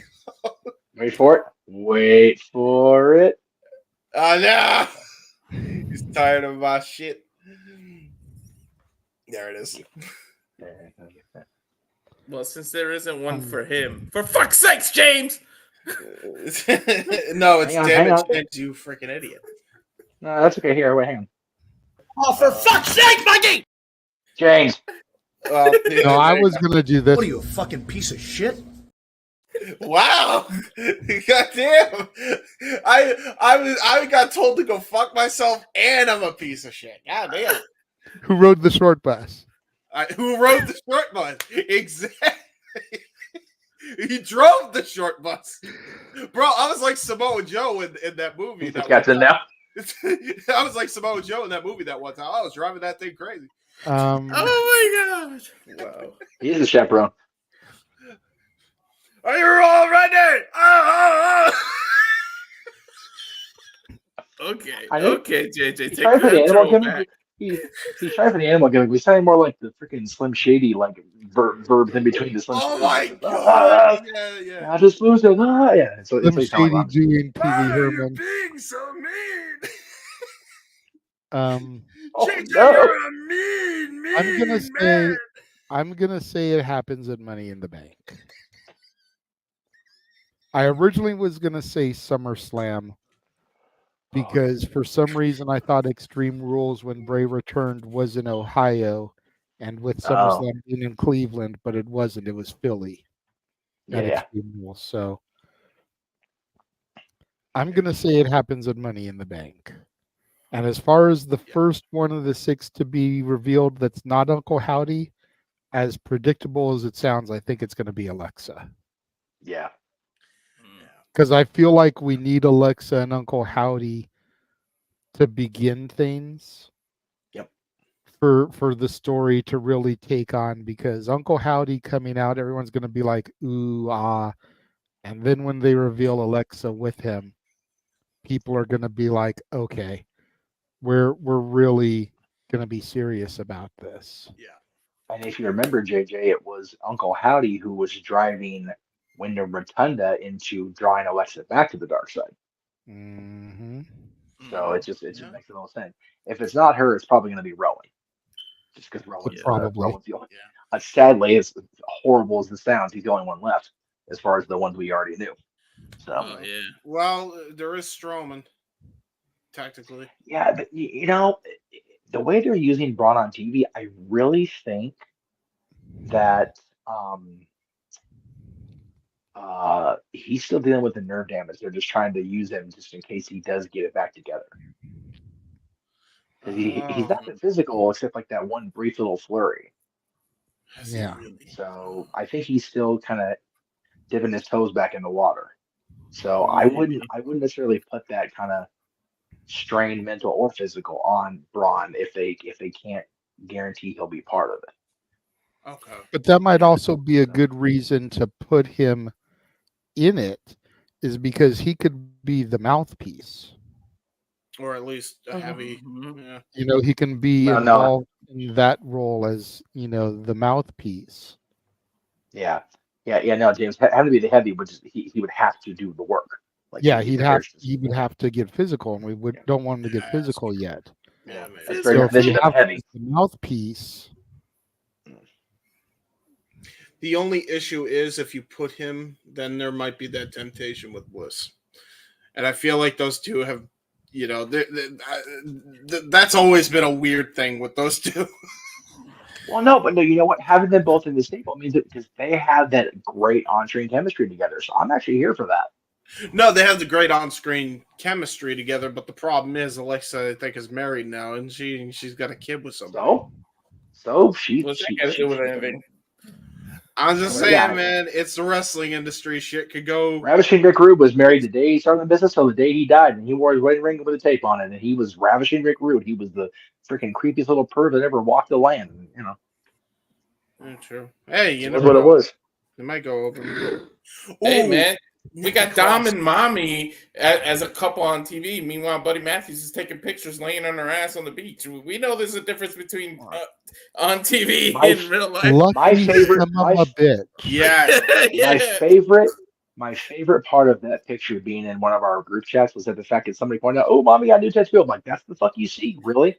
Yeah, you're right. Yeah, exactly, bro. I'm like, what? Yeah. The other thing is how everybody swears that that's a Bray Wyatt tattoo when it's very clearly Silence of the Lambs. Yeah, right. Silence of the Lambs. And by the way, you know, Buddy Matthews scored when she is going on his Twitch stream, openly bragging about his cock is huge. Out in the open like that, like freaking. Like, please stop! No, please stop! No. Buddy's saying, "Please stop being on the other." She turns the shop. He goes, "That was well done, babe. Keep that shit up. That was brilliant." Yeah. He's like, "You got me donations. Thank you." Yeah. All right. Well, to get back to the question, the role of Noah Foster tonight will be portrayed by Cruz Walterson. Don't lean too hard on the gimmick there, Cruz Walterson. Jesus Christ. Yeah. How dare you, Cruz Walterson? While I agree with you about the Alexa Bliss, fucking Cruz Walterson. I What a think fucker. What a fucker, man. With the crowd that we just had in Saudi, with the crowd we had in France, and how well the overseas crowd is doing, I think you do this in Berlin. You do it overseas because you really didn't pull the trigger on the new kind of angle overseas yet, and you do something like this. You already know people are hyped up over Jay, and you see the fireflies and the phones. Why not do this in Berlin? Because if you do it in Canada, Canada's very bizarre land anyway. Yeah, I was gonna say, like, I don't know if you want to wait until the end of August to do this. It's a like long way away. This is something that's been being teased very well, I might add, with the scan the QR codes now for a minute already. Like, we need to pull this trigger sooner rather than later. Yeah. And even waiting until Money in the Bank, you still got to get past Clash at the Castle first. Yeah. So that's still the beginning of July, and we're not even in June yet. But Money in the Bank is Canada, so it's a little bit closer to home. More of the typical fans that we'd see, not as expensive to fly people, depending on how many people you want to reveal at once. That's true. You've got to think about travel costs for 7 people to some foreign country. Yeah. And then to do that just for the crowd to take a shit on it because maybe it's not what they were expecting. Like that's a huge bullet to bite. But if you pull that trigger in Canada, something a little bit more accessible, then by the time we get to Bash at Berlin, they've had a month and a half, damn near 2 months to be causing shit on the roster. Because you're talking beginning of July to the end of August. Almost 2 full months.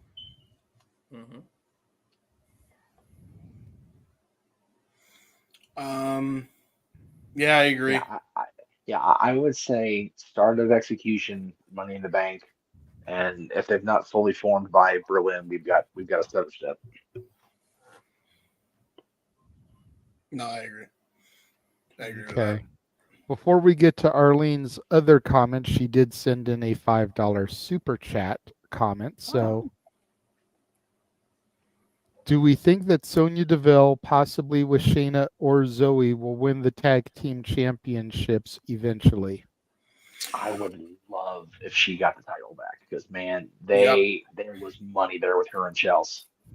Yeah. And it just didn't work out, and that sucked.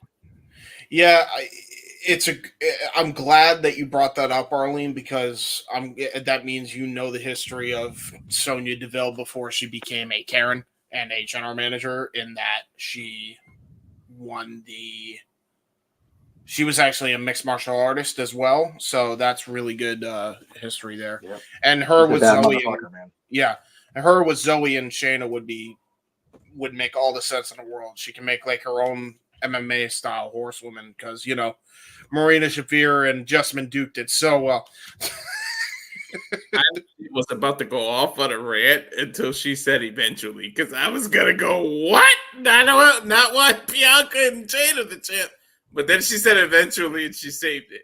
Okay. Yes. Well, I can see it. They can be the ones to dethrone Bianca and Jade, just not yet. Not yet. No, when we get a little bit closer to the implosion that we know will come from these two women. Yes. Because as racist as WWE is, we got to get the black on black crime for WrestleMania. Oh my God. Oh my God. Oh my God. Dude, JJ has been a goddamn menace at all show. It all goes back to Liv winning this morning, man. If she hadn't won, I wouldn't have been in such a salty mood. And then Josh not responsible for the black on black crime in this country. Then Josh trying to tell me that I'm not allowed to be pissed about it. Yeah, you are. You're a fan. We're all pissed at everything.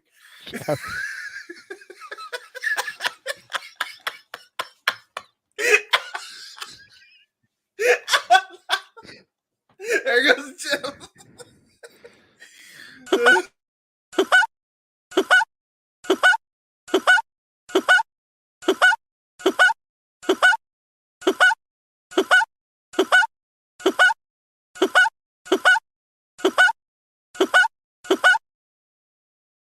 Holy fuck, I wasn't expecting Mickey. I haven't heard that in ages. Holy fuck you. I don't even know what just happened. Oh my God. I can't with this shit anymore. I can't. Jesus. This is the problem when you have JJ who's drunk and already pissed off about something in the wrestling industry, and then you got me punch drunk, Jeff punch drunk, and then Walter's just here having to deal with the Drunk. It's not even me being drunk. Okay, first of all, it's Mike's hard lemonade. Oh, Like, never there's mind. barely any alcohol in this. And number two, I was being this way before I even cracked that motherfucker. Yeah. So I've been this way since the show started, and I only got this when we did your uncle's trailer. Like, He was born this way. You done pissed him off. oh god. But Funny as hell. I What do happened see was- Sonya. I do see Sonya potentially helping Shayna and Zoe. I would love to see Shayna and Zoe as tag champs. I think Shayna is long overdue for some fucking gold that doesn't have her attached to Ronda Rousey.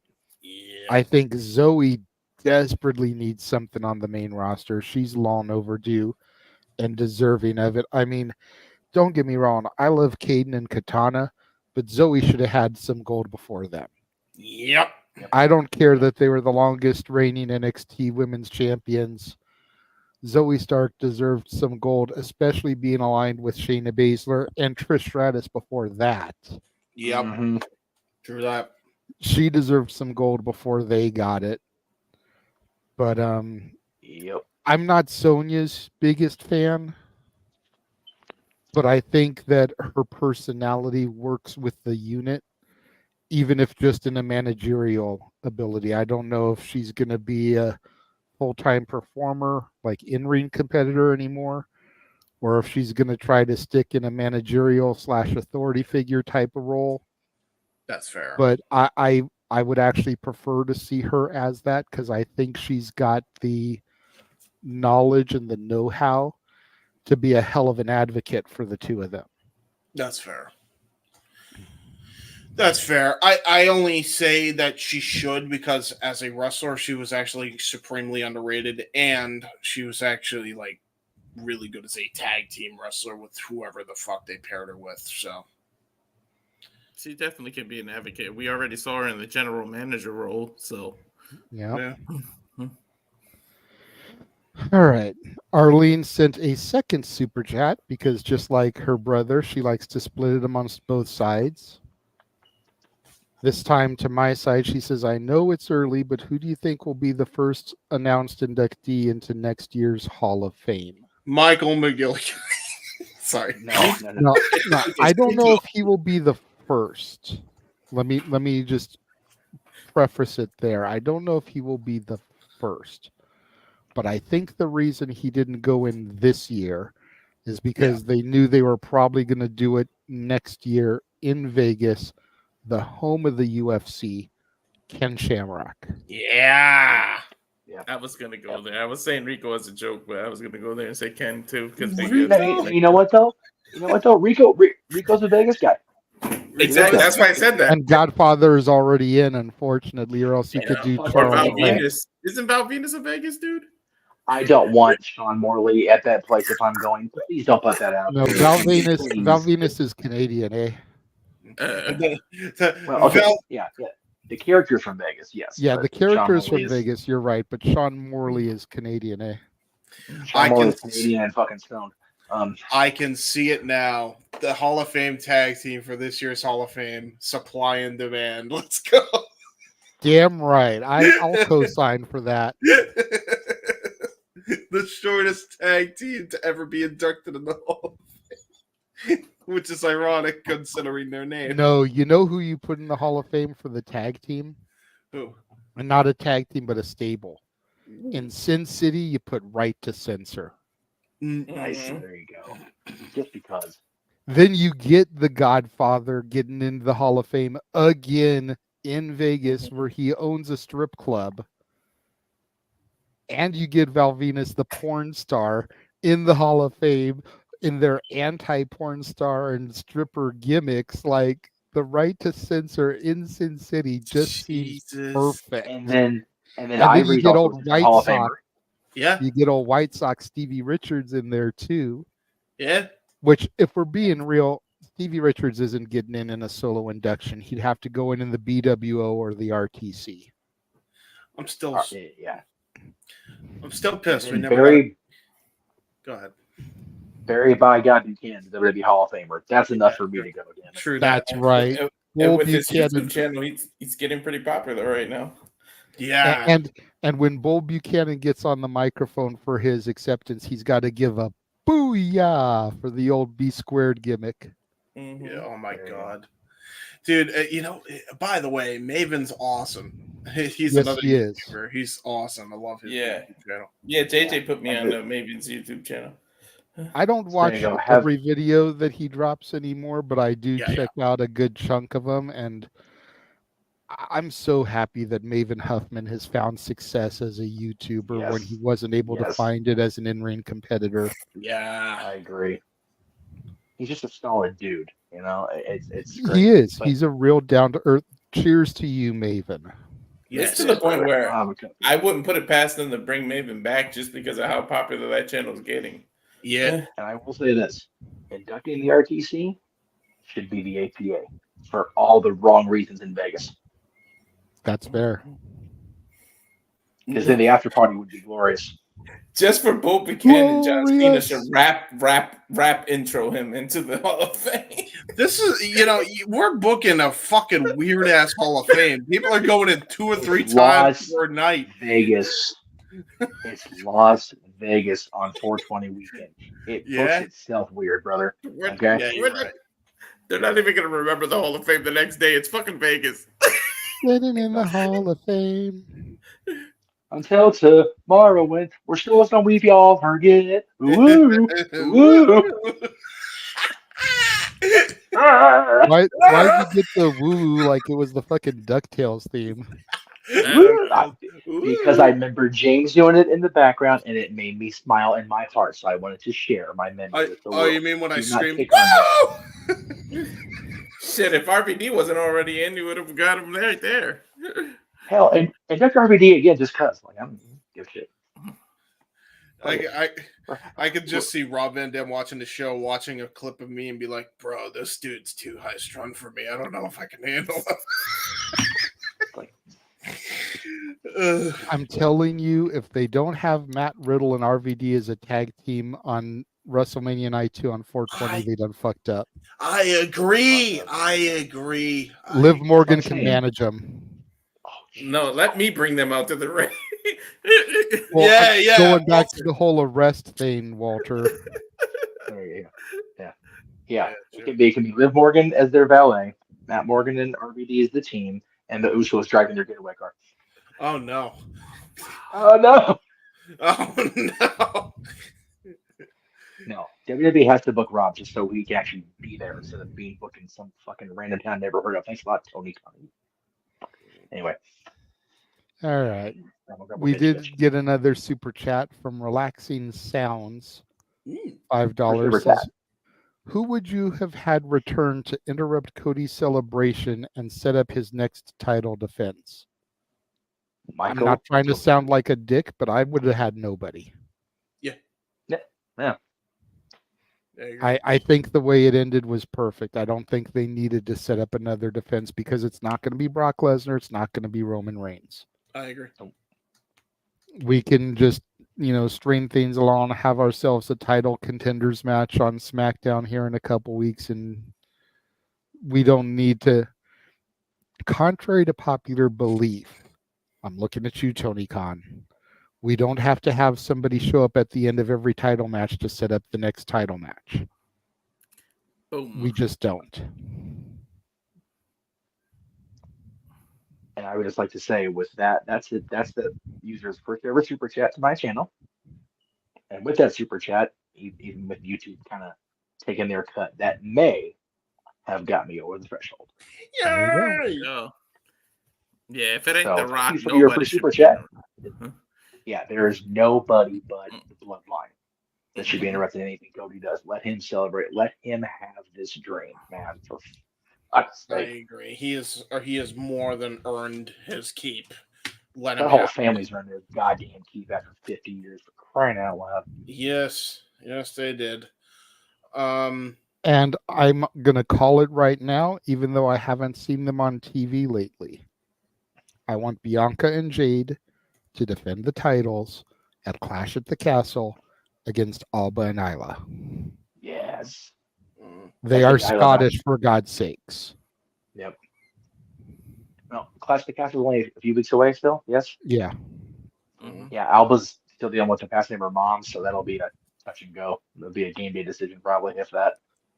But if That's tough she's having dealing with the mom. passing of her mom and her mom was in Scotland, then That's you know, valid. it should be right there. Like, Yeah. I mean, but going back here to work after, that's what that'd be better way to tribute her mom in front of her Granted. family and friends and everything?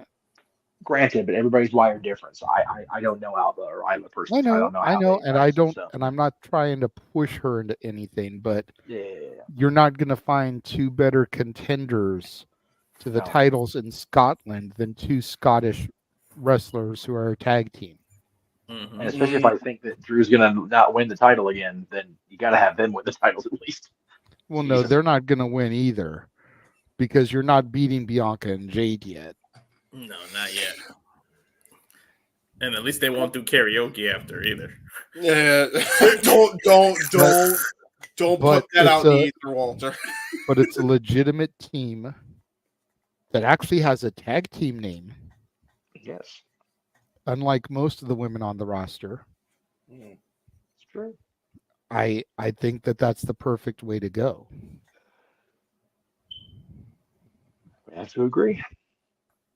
How do we get there though? Like, what kind of number one contender match are they going to put on?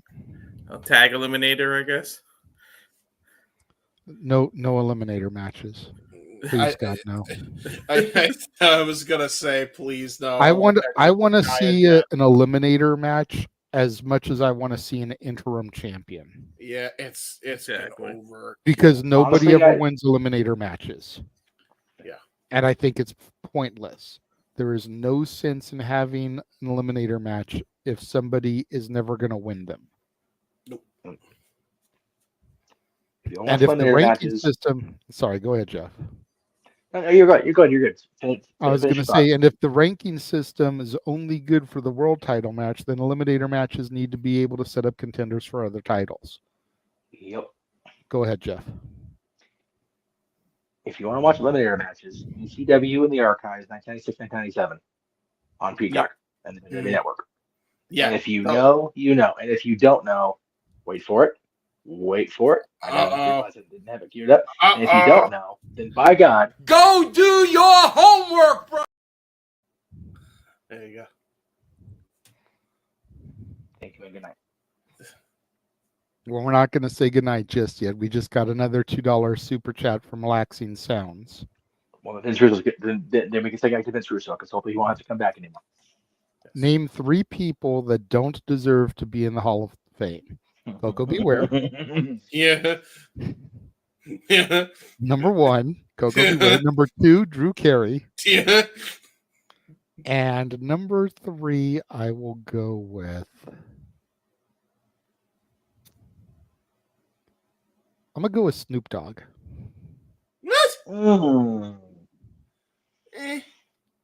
Because aside from being Sasha's cousin, what has he really fucking done to deserve to be a WWE Hall of Famer? He's a multi-time host of different WrestleManias. He was a WrestleMania 24 host. And he contributed theme songs to WWE, Yes, many including times. Sasha's, including that Aggression album, which, granted, his wasn't the banger of the album, but it was still a decent song. He's on the chorus of that song. It's Dub C's song. Okay. They Okay, bill I it don't as know Snoop that- Dogg featuring Dub C, but it's Dub C featuring Snoop Dogg. I know. I'm just saying, his track's on there. It is what it is. I think he deserves to be in the Hall of Fame, even though it happened after he was inducted, just because of his commentary alone this year. Because that shit was funnier than hell. God. I'm going back and looking through the list because there's got to be somebody. There's less somebody deserving than way Snoop Dogg. less deserving than fucking Snoop Dogg. I'm sorry. There's no way. I'm sure if I had the list in front of me, I could come up with somebody too, but he's just what came to my head. Because I know somebody who Jeff would name number 45, Donald Trump. But I No, think you know he's what? I worthy wouldn't. of being in the Hall of Fame. Yep, I do too. I wouldn't take Trump off the list because he did host 2 very important WrestleManias. He appeared in another one. He was a major part of a marquee match at WrestleMania that did banger business. So no, as much as I detest him as a person, I don't think he should be removed. And let me be straight. I don't dislike Coco Beware. Coco Beware is good people. He just don't belong in the fucking Hall of Fame. No. Same with Drew Carey. I never met Drew Carey. Wouldn't whatever. But he literally did less to get into the Hall of Fame than the guy he succeeded as the fucking host of The Price is Right. Yep. Yes, he wrestled in a match, but Bob Barker was the best guest host I ever had. I done said that shit. I die on that fucking hill with a freaking Showcase Showdown wheel in my heart. I vote Mr. T for the My Mama speech. No, you know what though? Again, I will tell you why Mr. T deserves to be there. No, I know. It actually happened this week. So I think it was Mr. T's birthday, as a matter of fact, this week. And Pee Wee Herman's social page, obviously Pee Wee didn't post it himself because, reasons. But it was a picture of Pee Wee, and I think Cyndi Lauper was with him and Mr. T. And Mr. T in the picture with Pee Wee that Pee Wee chose, or the Pee Wee's people chose, was wearing a Hulkamania shirt. So Mr. T and all his pop culture stuff he's done, there it is. There. Okay, so that's clear. That's clear. Not Cyndi Lauper. I apologize for that. It's 2/3 of the Fat Boys. Yeah, 2/3. There you go. Again, I see Cyndi Lauper because she's the most deserving that isn't in there yet. So. Yeah, but oh my God, you say Cyndi Lauper. And So if you take the color on that one Fat Boy's hat and apply it over an actual hairstyle, there you get Cyndi Lauper. There you go. Anyway, what the fuck ever. It's 11 o'clock on a Saturday. I've been up all I know. It's anyway, not your fault. but the point is, all the pictures Mr. T's ever taken in his life, the one with Pee Wee, he's wearing the Hulkamania gear. That's why he belongs in the Hall of Fame. That shit right there. That shit right here. That shit right here. That's why. I don't think Great Neil Khali Mascaras. deserves to be in there. Neil fucking Mascaras Yeah. is my third pick. Yep. He literally showed up The one one time. thing he did, and he botched it. He bought it. He showed up and he dove out of the ball. He said, "I'm not jobbing tonight. I'll eliminate myself." He literally did. Neil fucking never jobs, to be fair. So. Yeah, exactly. One of mine has got to be Great Khali. I understand why he's in there. I disagree. I understand why he's in there. I just don't. I disagree. Yeah, go ahead, Jay. Yeah. I feel like, I get where you're coming from as far as his athletic ability. When you think of like the Hall of Famer in that aspect, I can see your point. Mm-hmm. But if freaking Titus O'Neil deserves the freaking Warrior Award over Shad Gaspard that year, then Great Khali deserves to be in the Hall of Fame. Yeah. Because last I checked, Titus O'Neil is still alive and can accept the award anytime. Yep. Shad Gaspard deserved to go in the year over Titus, and I have my third one. I will remove Snoop, even though Keen Mike co-signed with me on it. My third one is going to be Jimmy Snuka. Yep. And I get from a performer standpoint he does, but the dude murdered somebody and still went in the Hall of Fame. And if that's allowed, then China needs to be in there, and same with Chris Benoit. Yep. You know what? Granted, China didn't murder anybody. She just did porno videos. But if we can have a legitimate murderer in the Hall of Fame, a woman choosing to have sex on camera is not near as bad. Mm-hmm. And let's just go ahead and throw Chris Benoit in there too. And also, all on that point, I think my third would have to be Carlos Colon because of what he did to Brody.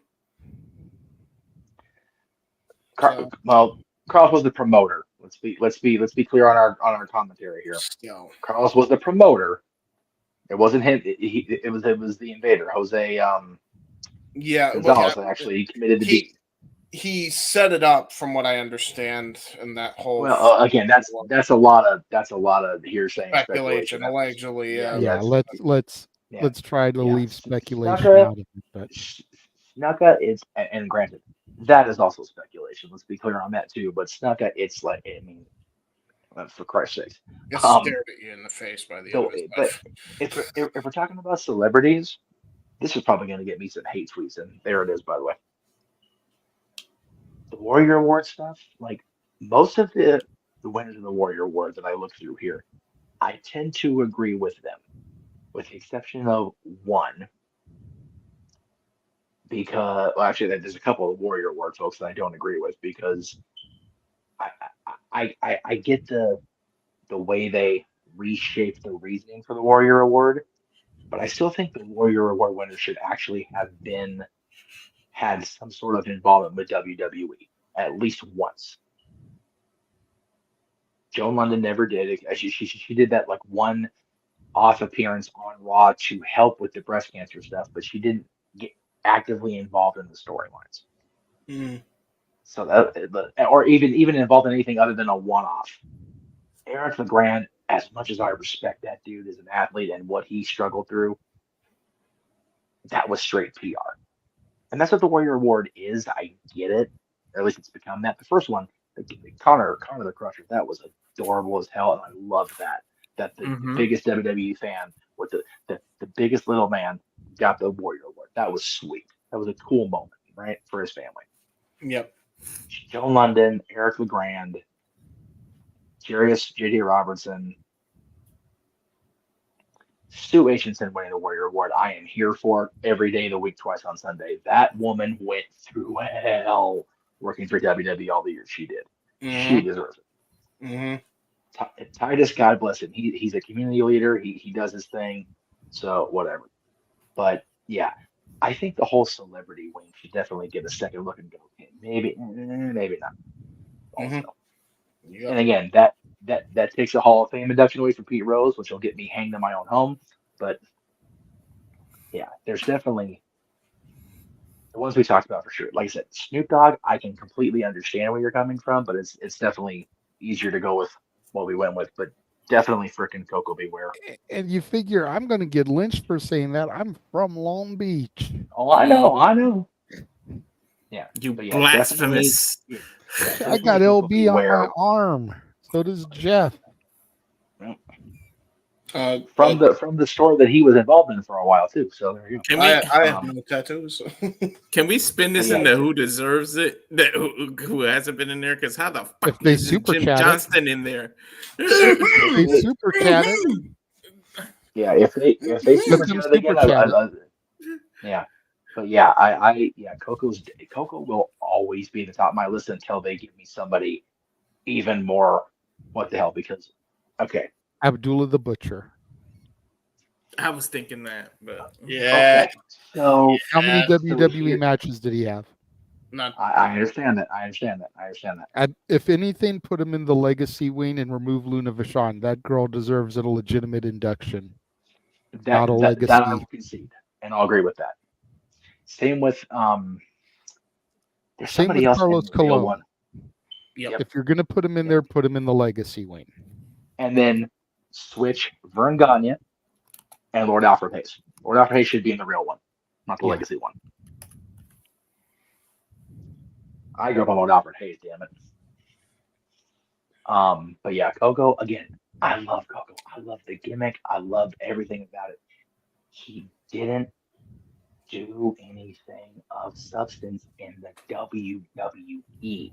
You want to have a Mid-South Hall of Fame? Fucking put him in the first ballot. You want to put him in the Wrestling Hall of Fame. Right, exactly. But in the WWE, his biggest thing was being the lead vocalist on the Pile Drivers track. And I'm not shitting on it. Because those wrestling albums back in the 80s were funny as hell. And they were entertaining. Let's not forget High Voltage with Owen Hart. High Energy, yes, exactly. High Energy, yeah. And this is before Linkin Park. So no. It shouldn't be Coco Beware. It should be those damn pants. Yes. Yeah. Those MC Hammer pants. Yeah. MC Hammer with the freaking. That needs to be a part of WWE Most Wanted Treasures. Oh my God, yeah. The only reason with everything he's done, and I do remember him as Owen Hart's partner, I'm insane, but the real reason I remember Coco Beware is he's the first person to ever take the tombstone. on WWF TV. That's the only real reason I remember. I do remember everything else, but it's like because of what Undertaker means to me. That's really the only reason. No, that's Beware is relevant to me. You know, that bird should be in the Hall of Fame. The way they just For real, Frankie deserves it more than Coco does. I agree. There should be an animal wing of the Hall of Fame. Yes. Matilda, Damien, Frankie. The Bulldogs. Oh, come on, man. Pepe, Renee's dog. I mean, what? Yep. Pierre. Pepper Al Snow's dog. Yes. Yeah, Pepper. Pierre. Pierre the Deerhead, really? Hey, it's a former hardcore champion. It is. Hey, that's true. Yeah. Might as well It's put one the Pierre head has mannequin won in more there. championships in the WWE than Coco Beware. Hey, and JJ's favorite can be inducted in the animal wing, Batista.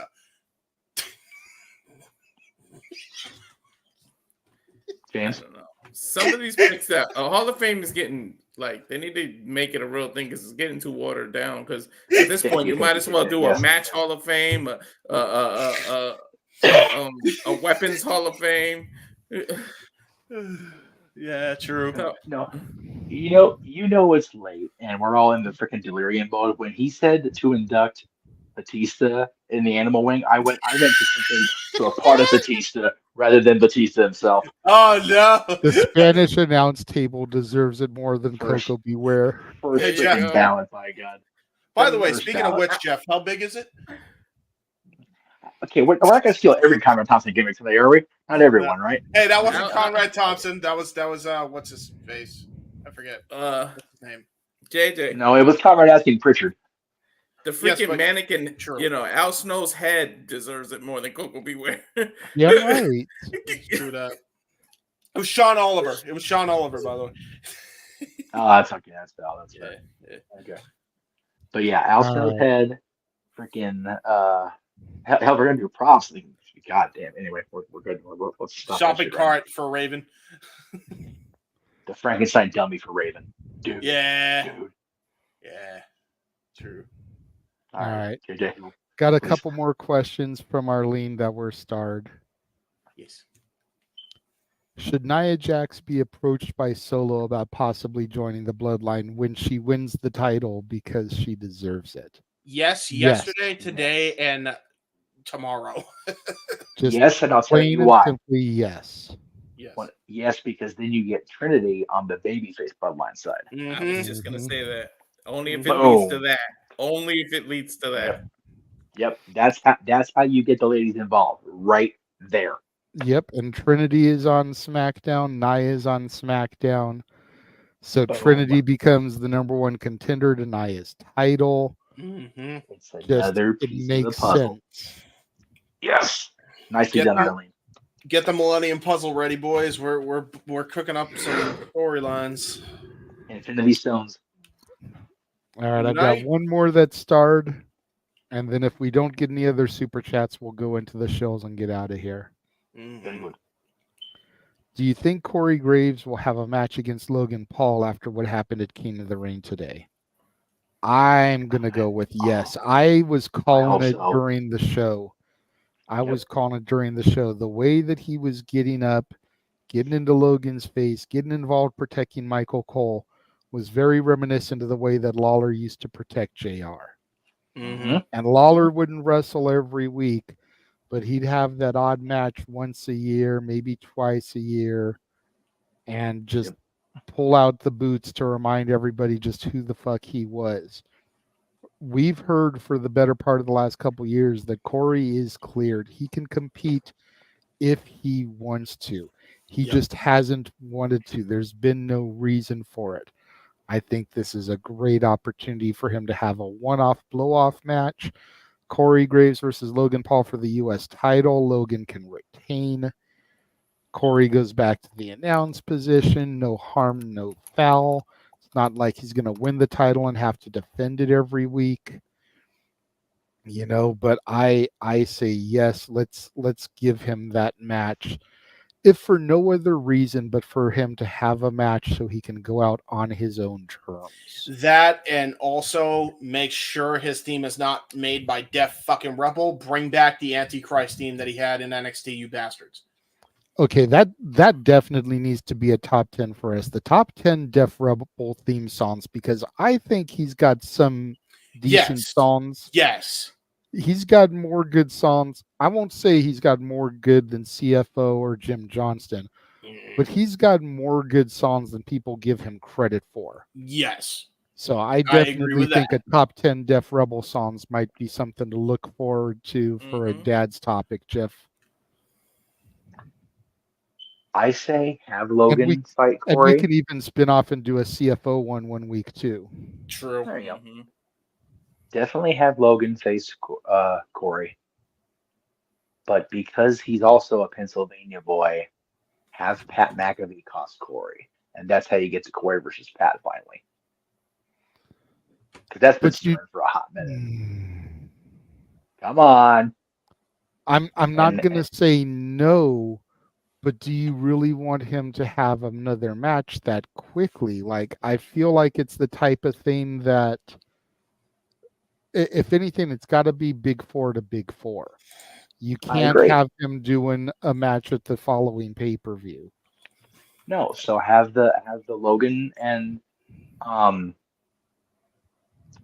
Corey thing at SummerSlam. Have that be Logan Paul's hometown match, SummerSlam against Corey Perry. That way you're getting him somebody he can be comfortable with, and it's not going to be this Corey Perry, oh my Corey God. Graves. Sorry, I got the freaking rant on my mind ready to go. It's ready, by the way. If anybody wants to still have that happen, I'm ready. Shit, Corey Graves. It's spelled the same. Fuck off.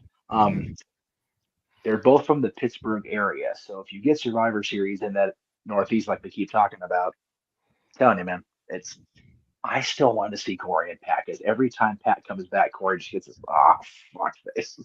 I feel like that's almost So what there. you do? What That's you a do WrestleMania is, match. I was just let me cook, Walter. Let me cook.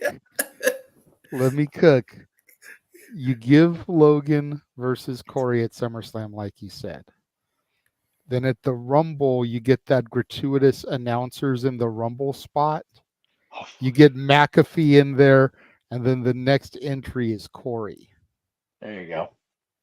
And then you get to them at Mania. That way you tell the story over a few months without having to be all up in everybody's face, and they can just take jabs at each other on commentary between SummerSlam and the Rumble. Mm-hmm.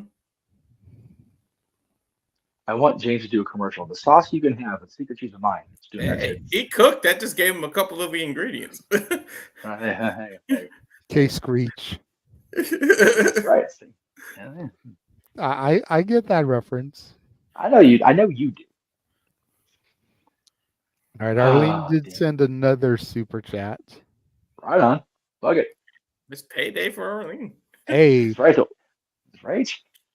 $5 super chat. Who do you have winning between Jade and Bianca if they face off at Mania with Bianca's undefeated streak? Ooh. Okay. As much as it pains me to say it, I have Bianca win. I don't want to fuck up the undefeated streak.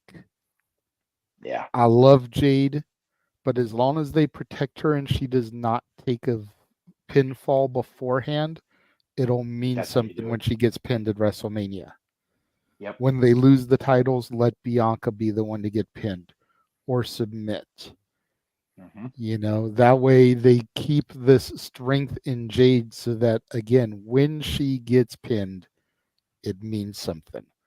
Just like when Stat pinned her in AEW. Yep. It meant something. But you don't want to fuck up Bianca's undefeated streak. Yep. Ding, ding, ding, bonus follow-up. If Bianca takes the fall to lose the tag titles, who turns? Jade. Jade out of frustration? So then Bianca goes in as the babyface in the WrestleMania match. Mm-hmm. Yeah, me and him. Because me let's and be JJ talked real. about it. Number one, everyone knows my status of Bianca turning heel. Valid. And number two, Jade is better as a heel. Oh yeah, yeah. We definitely So see you that let message. Jade. So you let Jade pull that trigger and just let her go. Yep. And by the time we get to WrestleMania, they're on Netflix. she can use that bitch and not have to censor herself. Yep. Like, you just fully turn her heel. True. Like I said earlier today, you know, I don't know if they can keep the titles this long, but you have one of them accidentally eliminate the other from the Rumble. Then a couple weeks later, they lose the titles. Then we go full tilt into Mania. I feel like they've established enough teams where Jade and Bianca can have that lengthy run. But a lot of it depends on how much Jade improves, and she's getting better. She did better today. It's true. I see where you're coming from, JJ. Yeah, but I think you go with Jade on it because yeah, you can Bianca, you can beat her before the streak becomes a streak because it's not really acknowledged as a thing right now. It's just between us, and we all know it, like wrestling fans. I mean, but on TV and WWE doesn't really call it a streak yet, the way they did with Taker. And granted, Right. it took Taker to be like what 17-0 or 10-0 before 10-0 before they even started recognizing, oh shit, he had a streak, and then they made it a thing. But I think if you beat it while it's still in the baby stages, it's okay to still recover. I mean, besides Undertaker, even Cena can lose at Mania. Even Rock loses at Mania. Stone Cold loses at Mania. So it's okay for Bianca to be able. Now I get where you're coming from, and it's just that. And I get where you're coming from, but like they don't refer to it as a streak, but they did say this past year that Bianca is undefeated at WrestleMania. They are already acknowledging that part. Yes. Mm-hmm. So I think you've got to go with it, man. If she is lean going into it. to be this face of the women for little girls, like, you've got to go with it.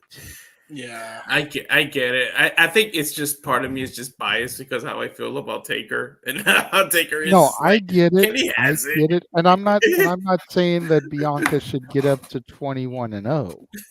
Yeah. If I'm being honest, I don't think Bianca's going to last long enough to get up to 21-0. Her biological clock is ticking. If she's going to have babies, she's going to need to get out soon. Mm-hmm. So maybe you'd be able to get her up to 10-0. Maybe. Mm-hmm. But I don't see her getting to 21-0 and then 21-1. Mm-hmm. Right. I just don't see it happening. But Jade, I think it would make Jade. I think the fans would take more of an interest in Jade if they see that she's not this indestructible, unstoppable creature. Yeah. If you see a little You know, chink in the armor. I think she would endear herself to fans if she took a loss to Bianca, and maybe the fans would turn on Bianca because they like Jade more. Then you run into that possibility as well. I get it. And then better to give her that first loss than Bianca? Because if anybody's going to be the one to put that beat Jade, you got Bianca is the most believable. You went back to what you said about Liv. She's the EST. Mm-hmm. Here's the thing. You can't spell WrestleMania without EST. True that. Mm-hmm. But here's the thing with all of this. We are going with the assumption that they may do it for this year's WrestleMania. Need I remind you, this is the longest reigning Raw Women's Champion and the longest reigning AEW TBS Champion, which account for 900 days in total. So I know. We're looking at least a year and a half reign if they go with this long title reign. Well, no, I think they should do it in Vegas because imagine the show presentation for Jade's entrance at her first WrestleMania, or her first WrestleMania singles match. Holy shit! Yeah. Oh yeah, the storm coming and everything. But I just hope, especially in that stadium. That stadium can take some shit. Oh my god, it'll be so good.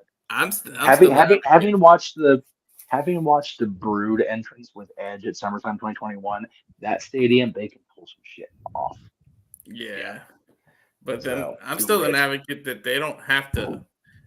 They don't have to break up and one of them has to turn heel and do all that to do. You can do it amicably. You can. There's teams that have broken up, or you can go. I said it earlier to Jay. You can go the Sean Hogan route. Is that went heel for a little bit, but then he said, "I just had to know whether I could beat you," and then he went on to be in a babyface. So they could also pull that out. They don't necessarily have to go with one of them has to go heel and turn on the other. They could just, hey, I had to know which one of us was the best of the two.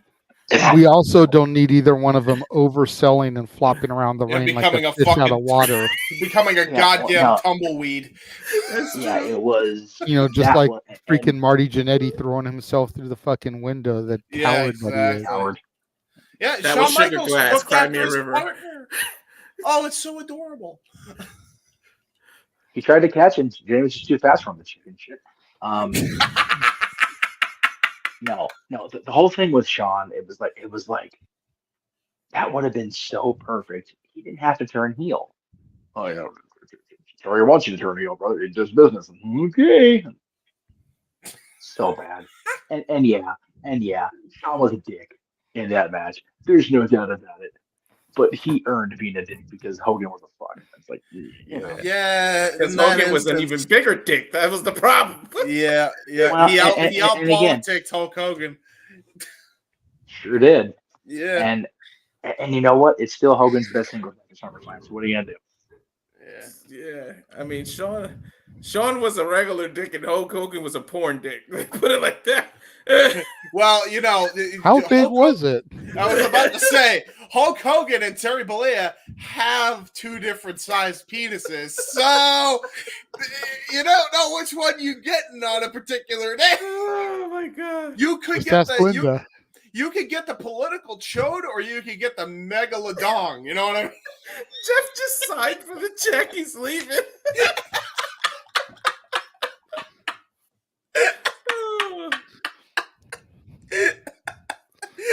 No, he's throwing them all out there.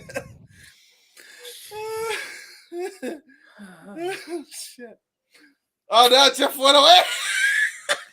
He's hitting all the buttons. Don't forget to tip your waiters, Jeff. Tips. Yeah, make sure you tip your waiter because the waiter then tips us bussers. We still have to clean up your mess. Yeah, true that. I know what you did there, James. I just tried to make that Sorry. What did you cook? My dad cooked mac and cheese at fucking 2:33 at night. And you're gonna eat it. So. I'm gonna eat it. I gotta go off camera to eat it because we don't eat on camera.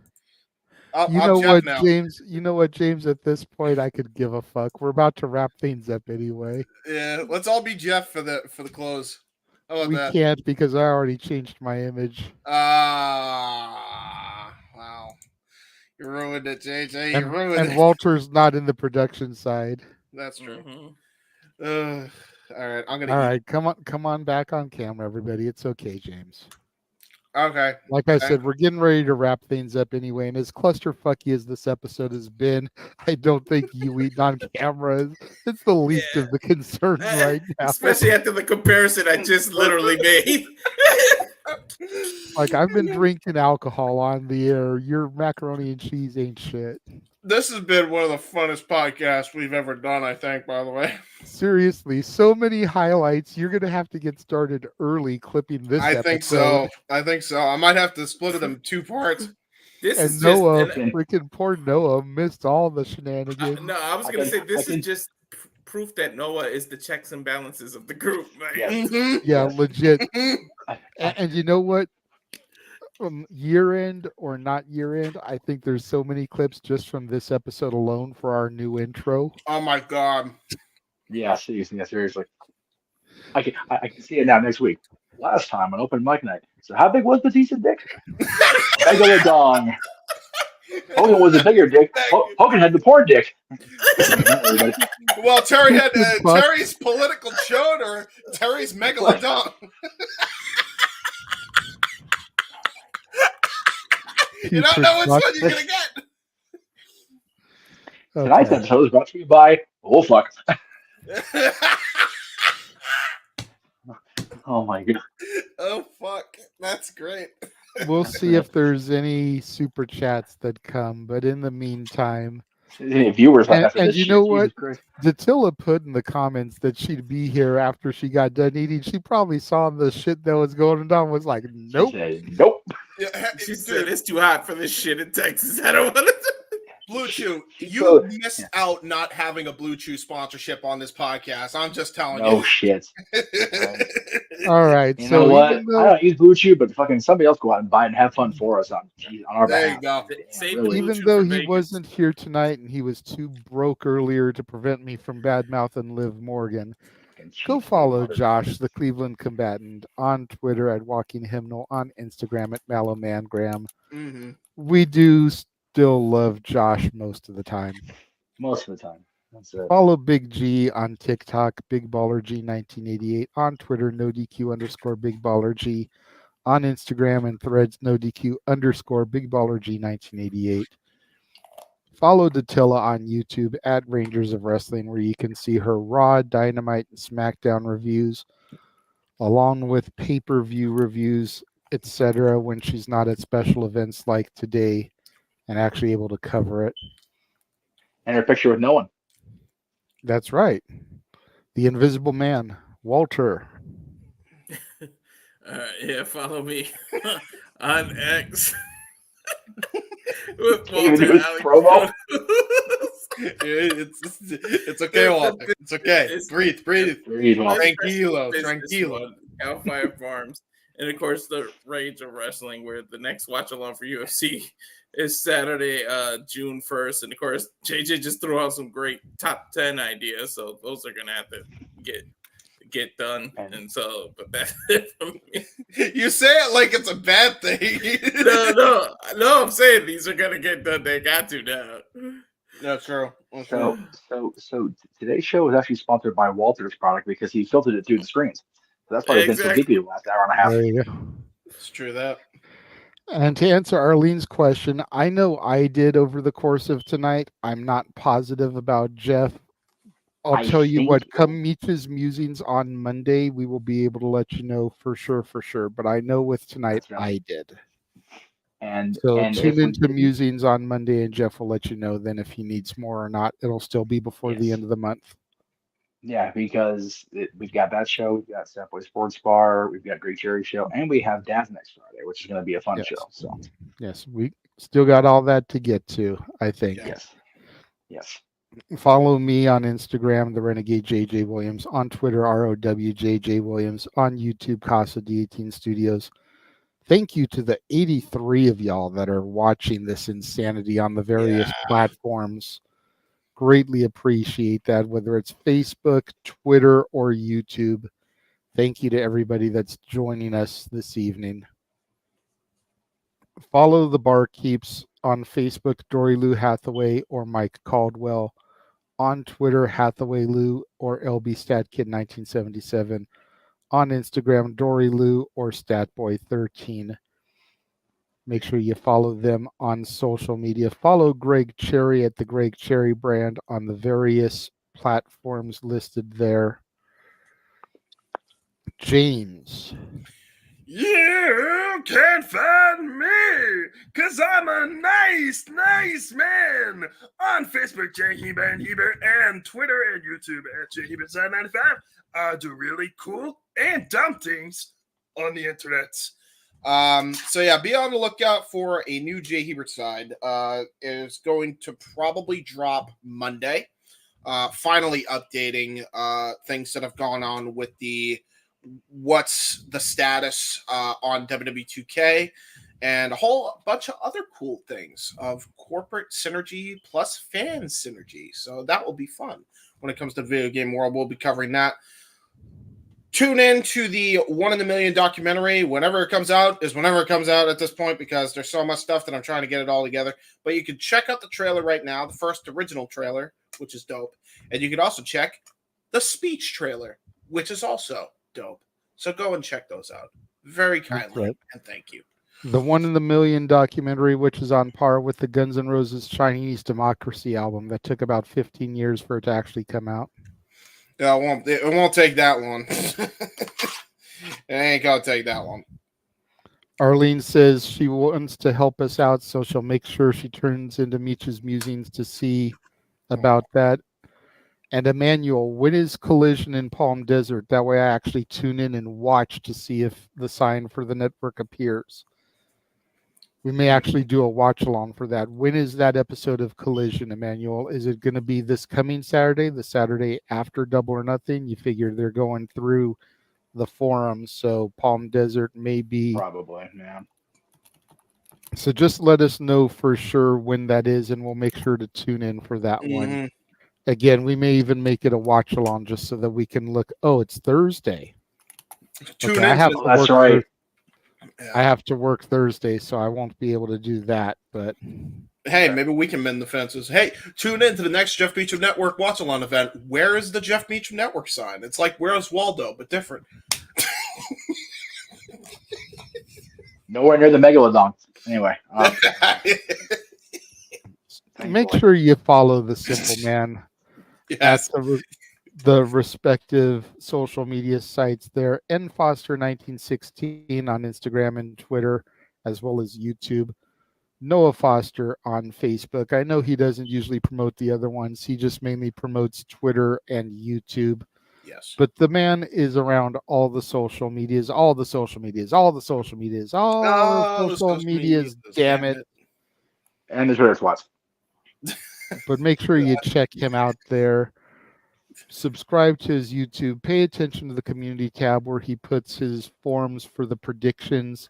Those are also usually on his Twitter account, which again, nfoster1916, much like his YouTube account. Yes. Subscribe to the man's YouTube.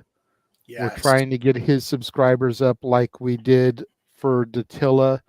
He's got a long way to go in comparison to where she was. He's barely in the 400s, and he needs to get to 1,000.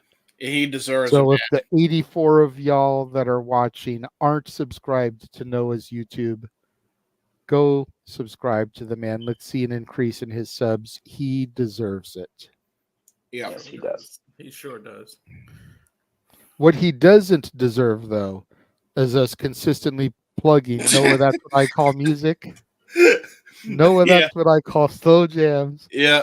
And Noah, that's what I call Disney. I think of all the times you made that statement, this show was the most opportune time to fucking say that because he doesn't deserve it after this shit. If you missed our watch-alongs, our retro watch-alongs this week, go back into the archives.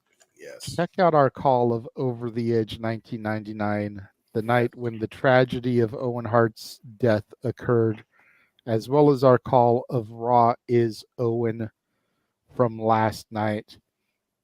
They were definitely two somber shows to try to get through and relive even 25 years later, but I still in my heart of hearts feel like it was the right thing to do. It was something that needed to be done. You know, the last couple nights I compared it to 9/11. Never forget is the catchphrase for 9/11, and we can never forget the senseless tragedy that didn't have to occur, but did anyways. Jeff, why don't you talk about this clusterfuck of a graphic? But before I do that, I just wanted to say, okay. There's actually one underneath it that is more updated. But that's okay. Yeah, with 9/11, I remember exactly where I was when 9/11 happened. I remember exactly where I was when the tragedy with Owen happened. So yeah, I will never forget that day as long as I live, ever. And if I could get into my friend's old house, he's not there anymore, but I could tell you the exact spot in his house where I was standing. So it's emblazed in my skull for all eternity, and it's an unfortunate memory, but it is what it is. Okay. Went ahead and got rid of that outdated graphics. We'll go ahead and say go back and check out our coverage of Keenan Quinn Yes. Durain from earlier tonight if you missed it. Yes. And make sure you come back tomorrow for our coverage of AEW Double or Nothing. Noah and James on the call primarily. Mhm. I will be sitting in the booth for at least 3 matches, as Yes. me and Noah both have to go timeless together for Tony Storm versus Serena Deeb. We all know I've got to be there for Mercedes versus Willow, and well, James turns his back whenever certain people come to the ring, so I will be sitting there to call the Elite Anarchy in the Arena match. Hey, at least they only have them in one match, so I just have to turn my back once. This is There you fair. go. So But think about how you are disrespecting Kazuchika Okada. it's not his fault. I know it's not. Okay, Listen, Snitsky. It wasn't Okada's fault. No, sorry. Oh, punt the baby. Punt the baby.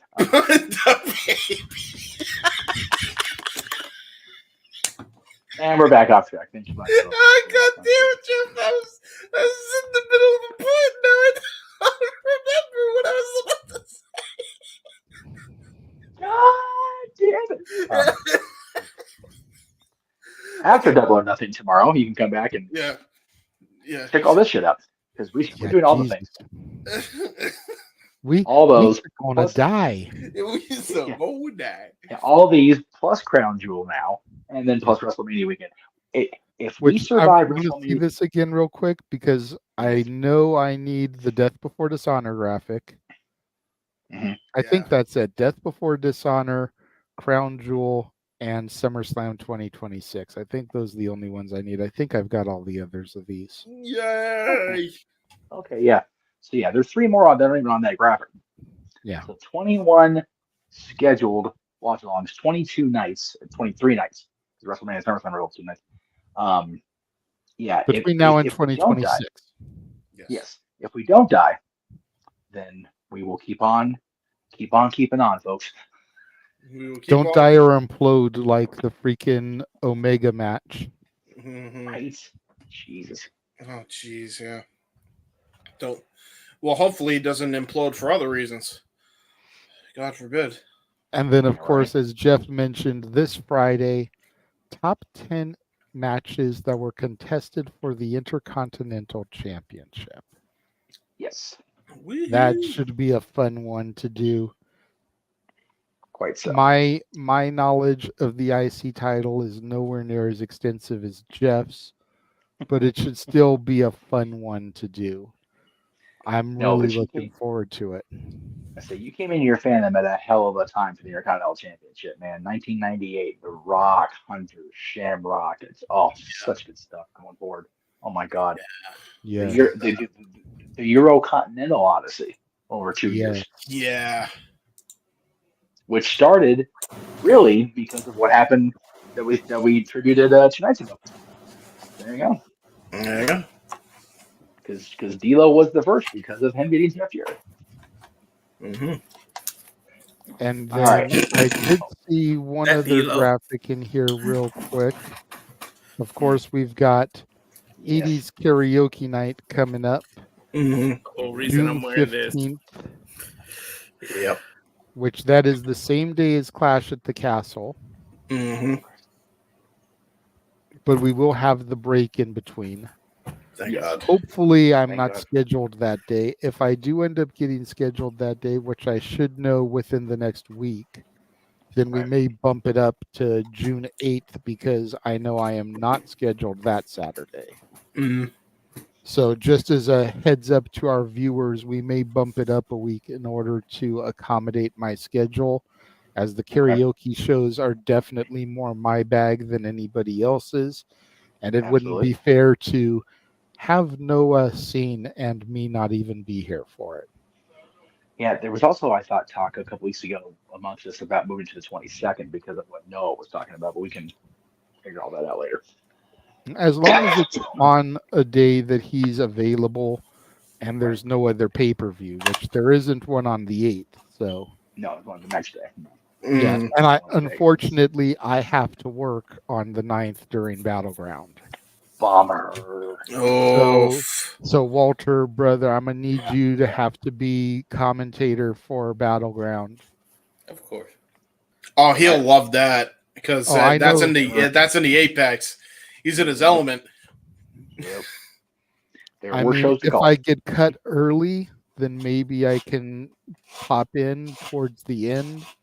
Yeah. But I legit started 1 o'clock that day. So, Yep. Okay. As we transition to the end of the show, yes. I first of all want to wish a happy birthday in addition to Roman Reigns, because we acknowledge our tribal chief on this show, by God. We also want to say happy birthday to Disney's original Dippy Dog. It is Goofy's birthday today. It is still 10 minutes to midnight. It is. So, happy birthday, Goof. It's good to see you yesterday. Teresa got a picture with him because that's your guy as much as Mickey's mine. So, again, we started the show with our moment of silence for Richard Sherman, and we're going to take about 5 seconds and then transition into the song, because this is, for me anyway, the definitive song him and his brother wrote. Yeah, I mean, it was Walt's song. Yes, it was. That's the long and the short of it. This was Walt's song. When Walt would have a rough day at the office, he would go down the hall to the boys, and with two very simple words, play it.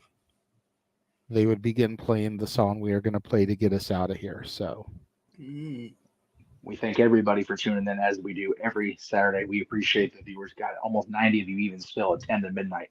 God bless you, crazy people. For the Heat Man, James Hebert. Sure. For Mr. Reliable, Walter Cruz.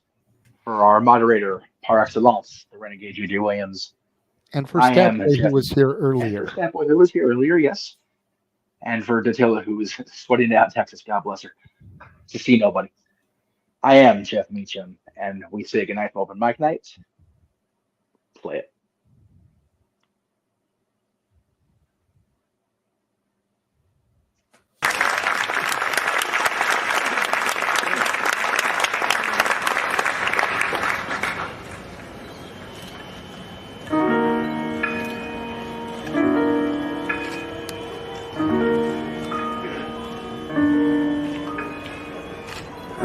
Each day to the steps of St. Paul's, a little bird woman comes in her own special way to the people she calls. Come buy my bags full of crumbs. Come and feed the little birds, show them you care, and you'll be glad if you do. Their young ones are hungry, their nests are so bare. All it takes is tuppence from you. Feed the birds, tuppence a bag. Tuppence, tuppence a bag. Feed the birds, that's what she cries, while overhead her birds fill the skies. All around the cathedral, the saints and apostles look down as she sells her wares.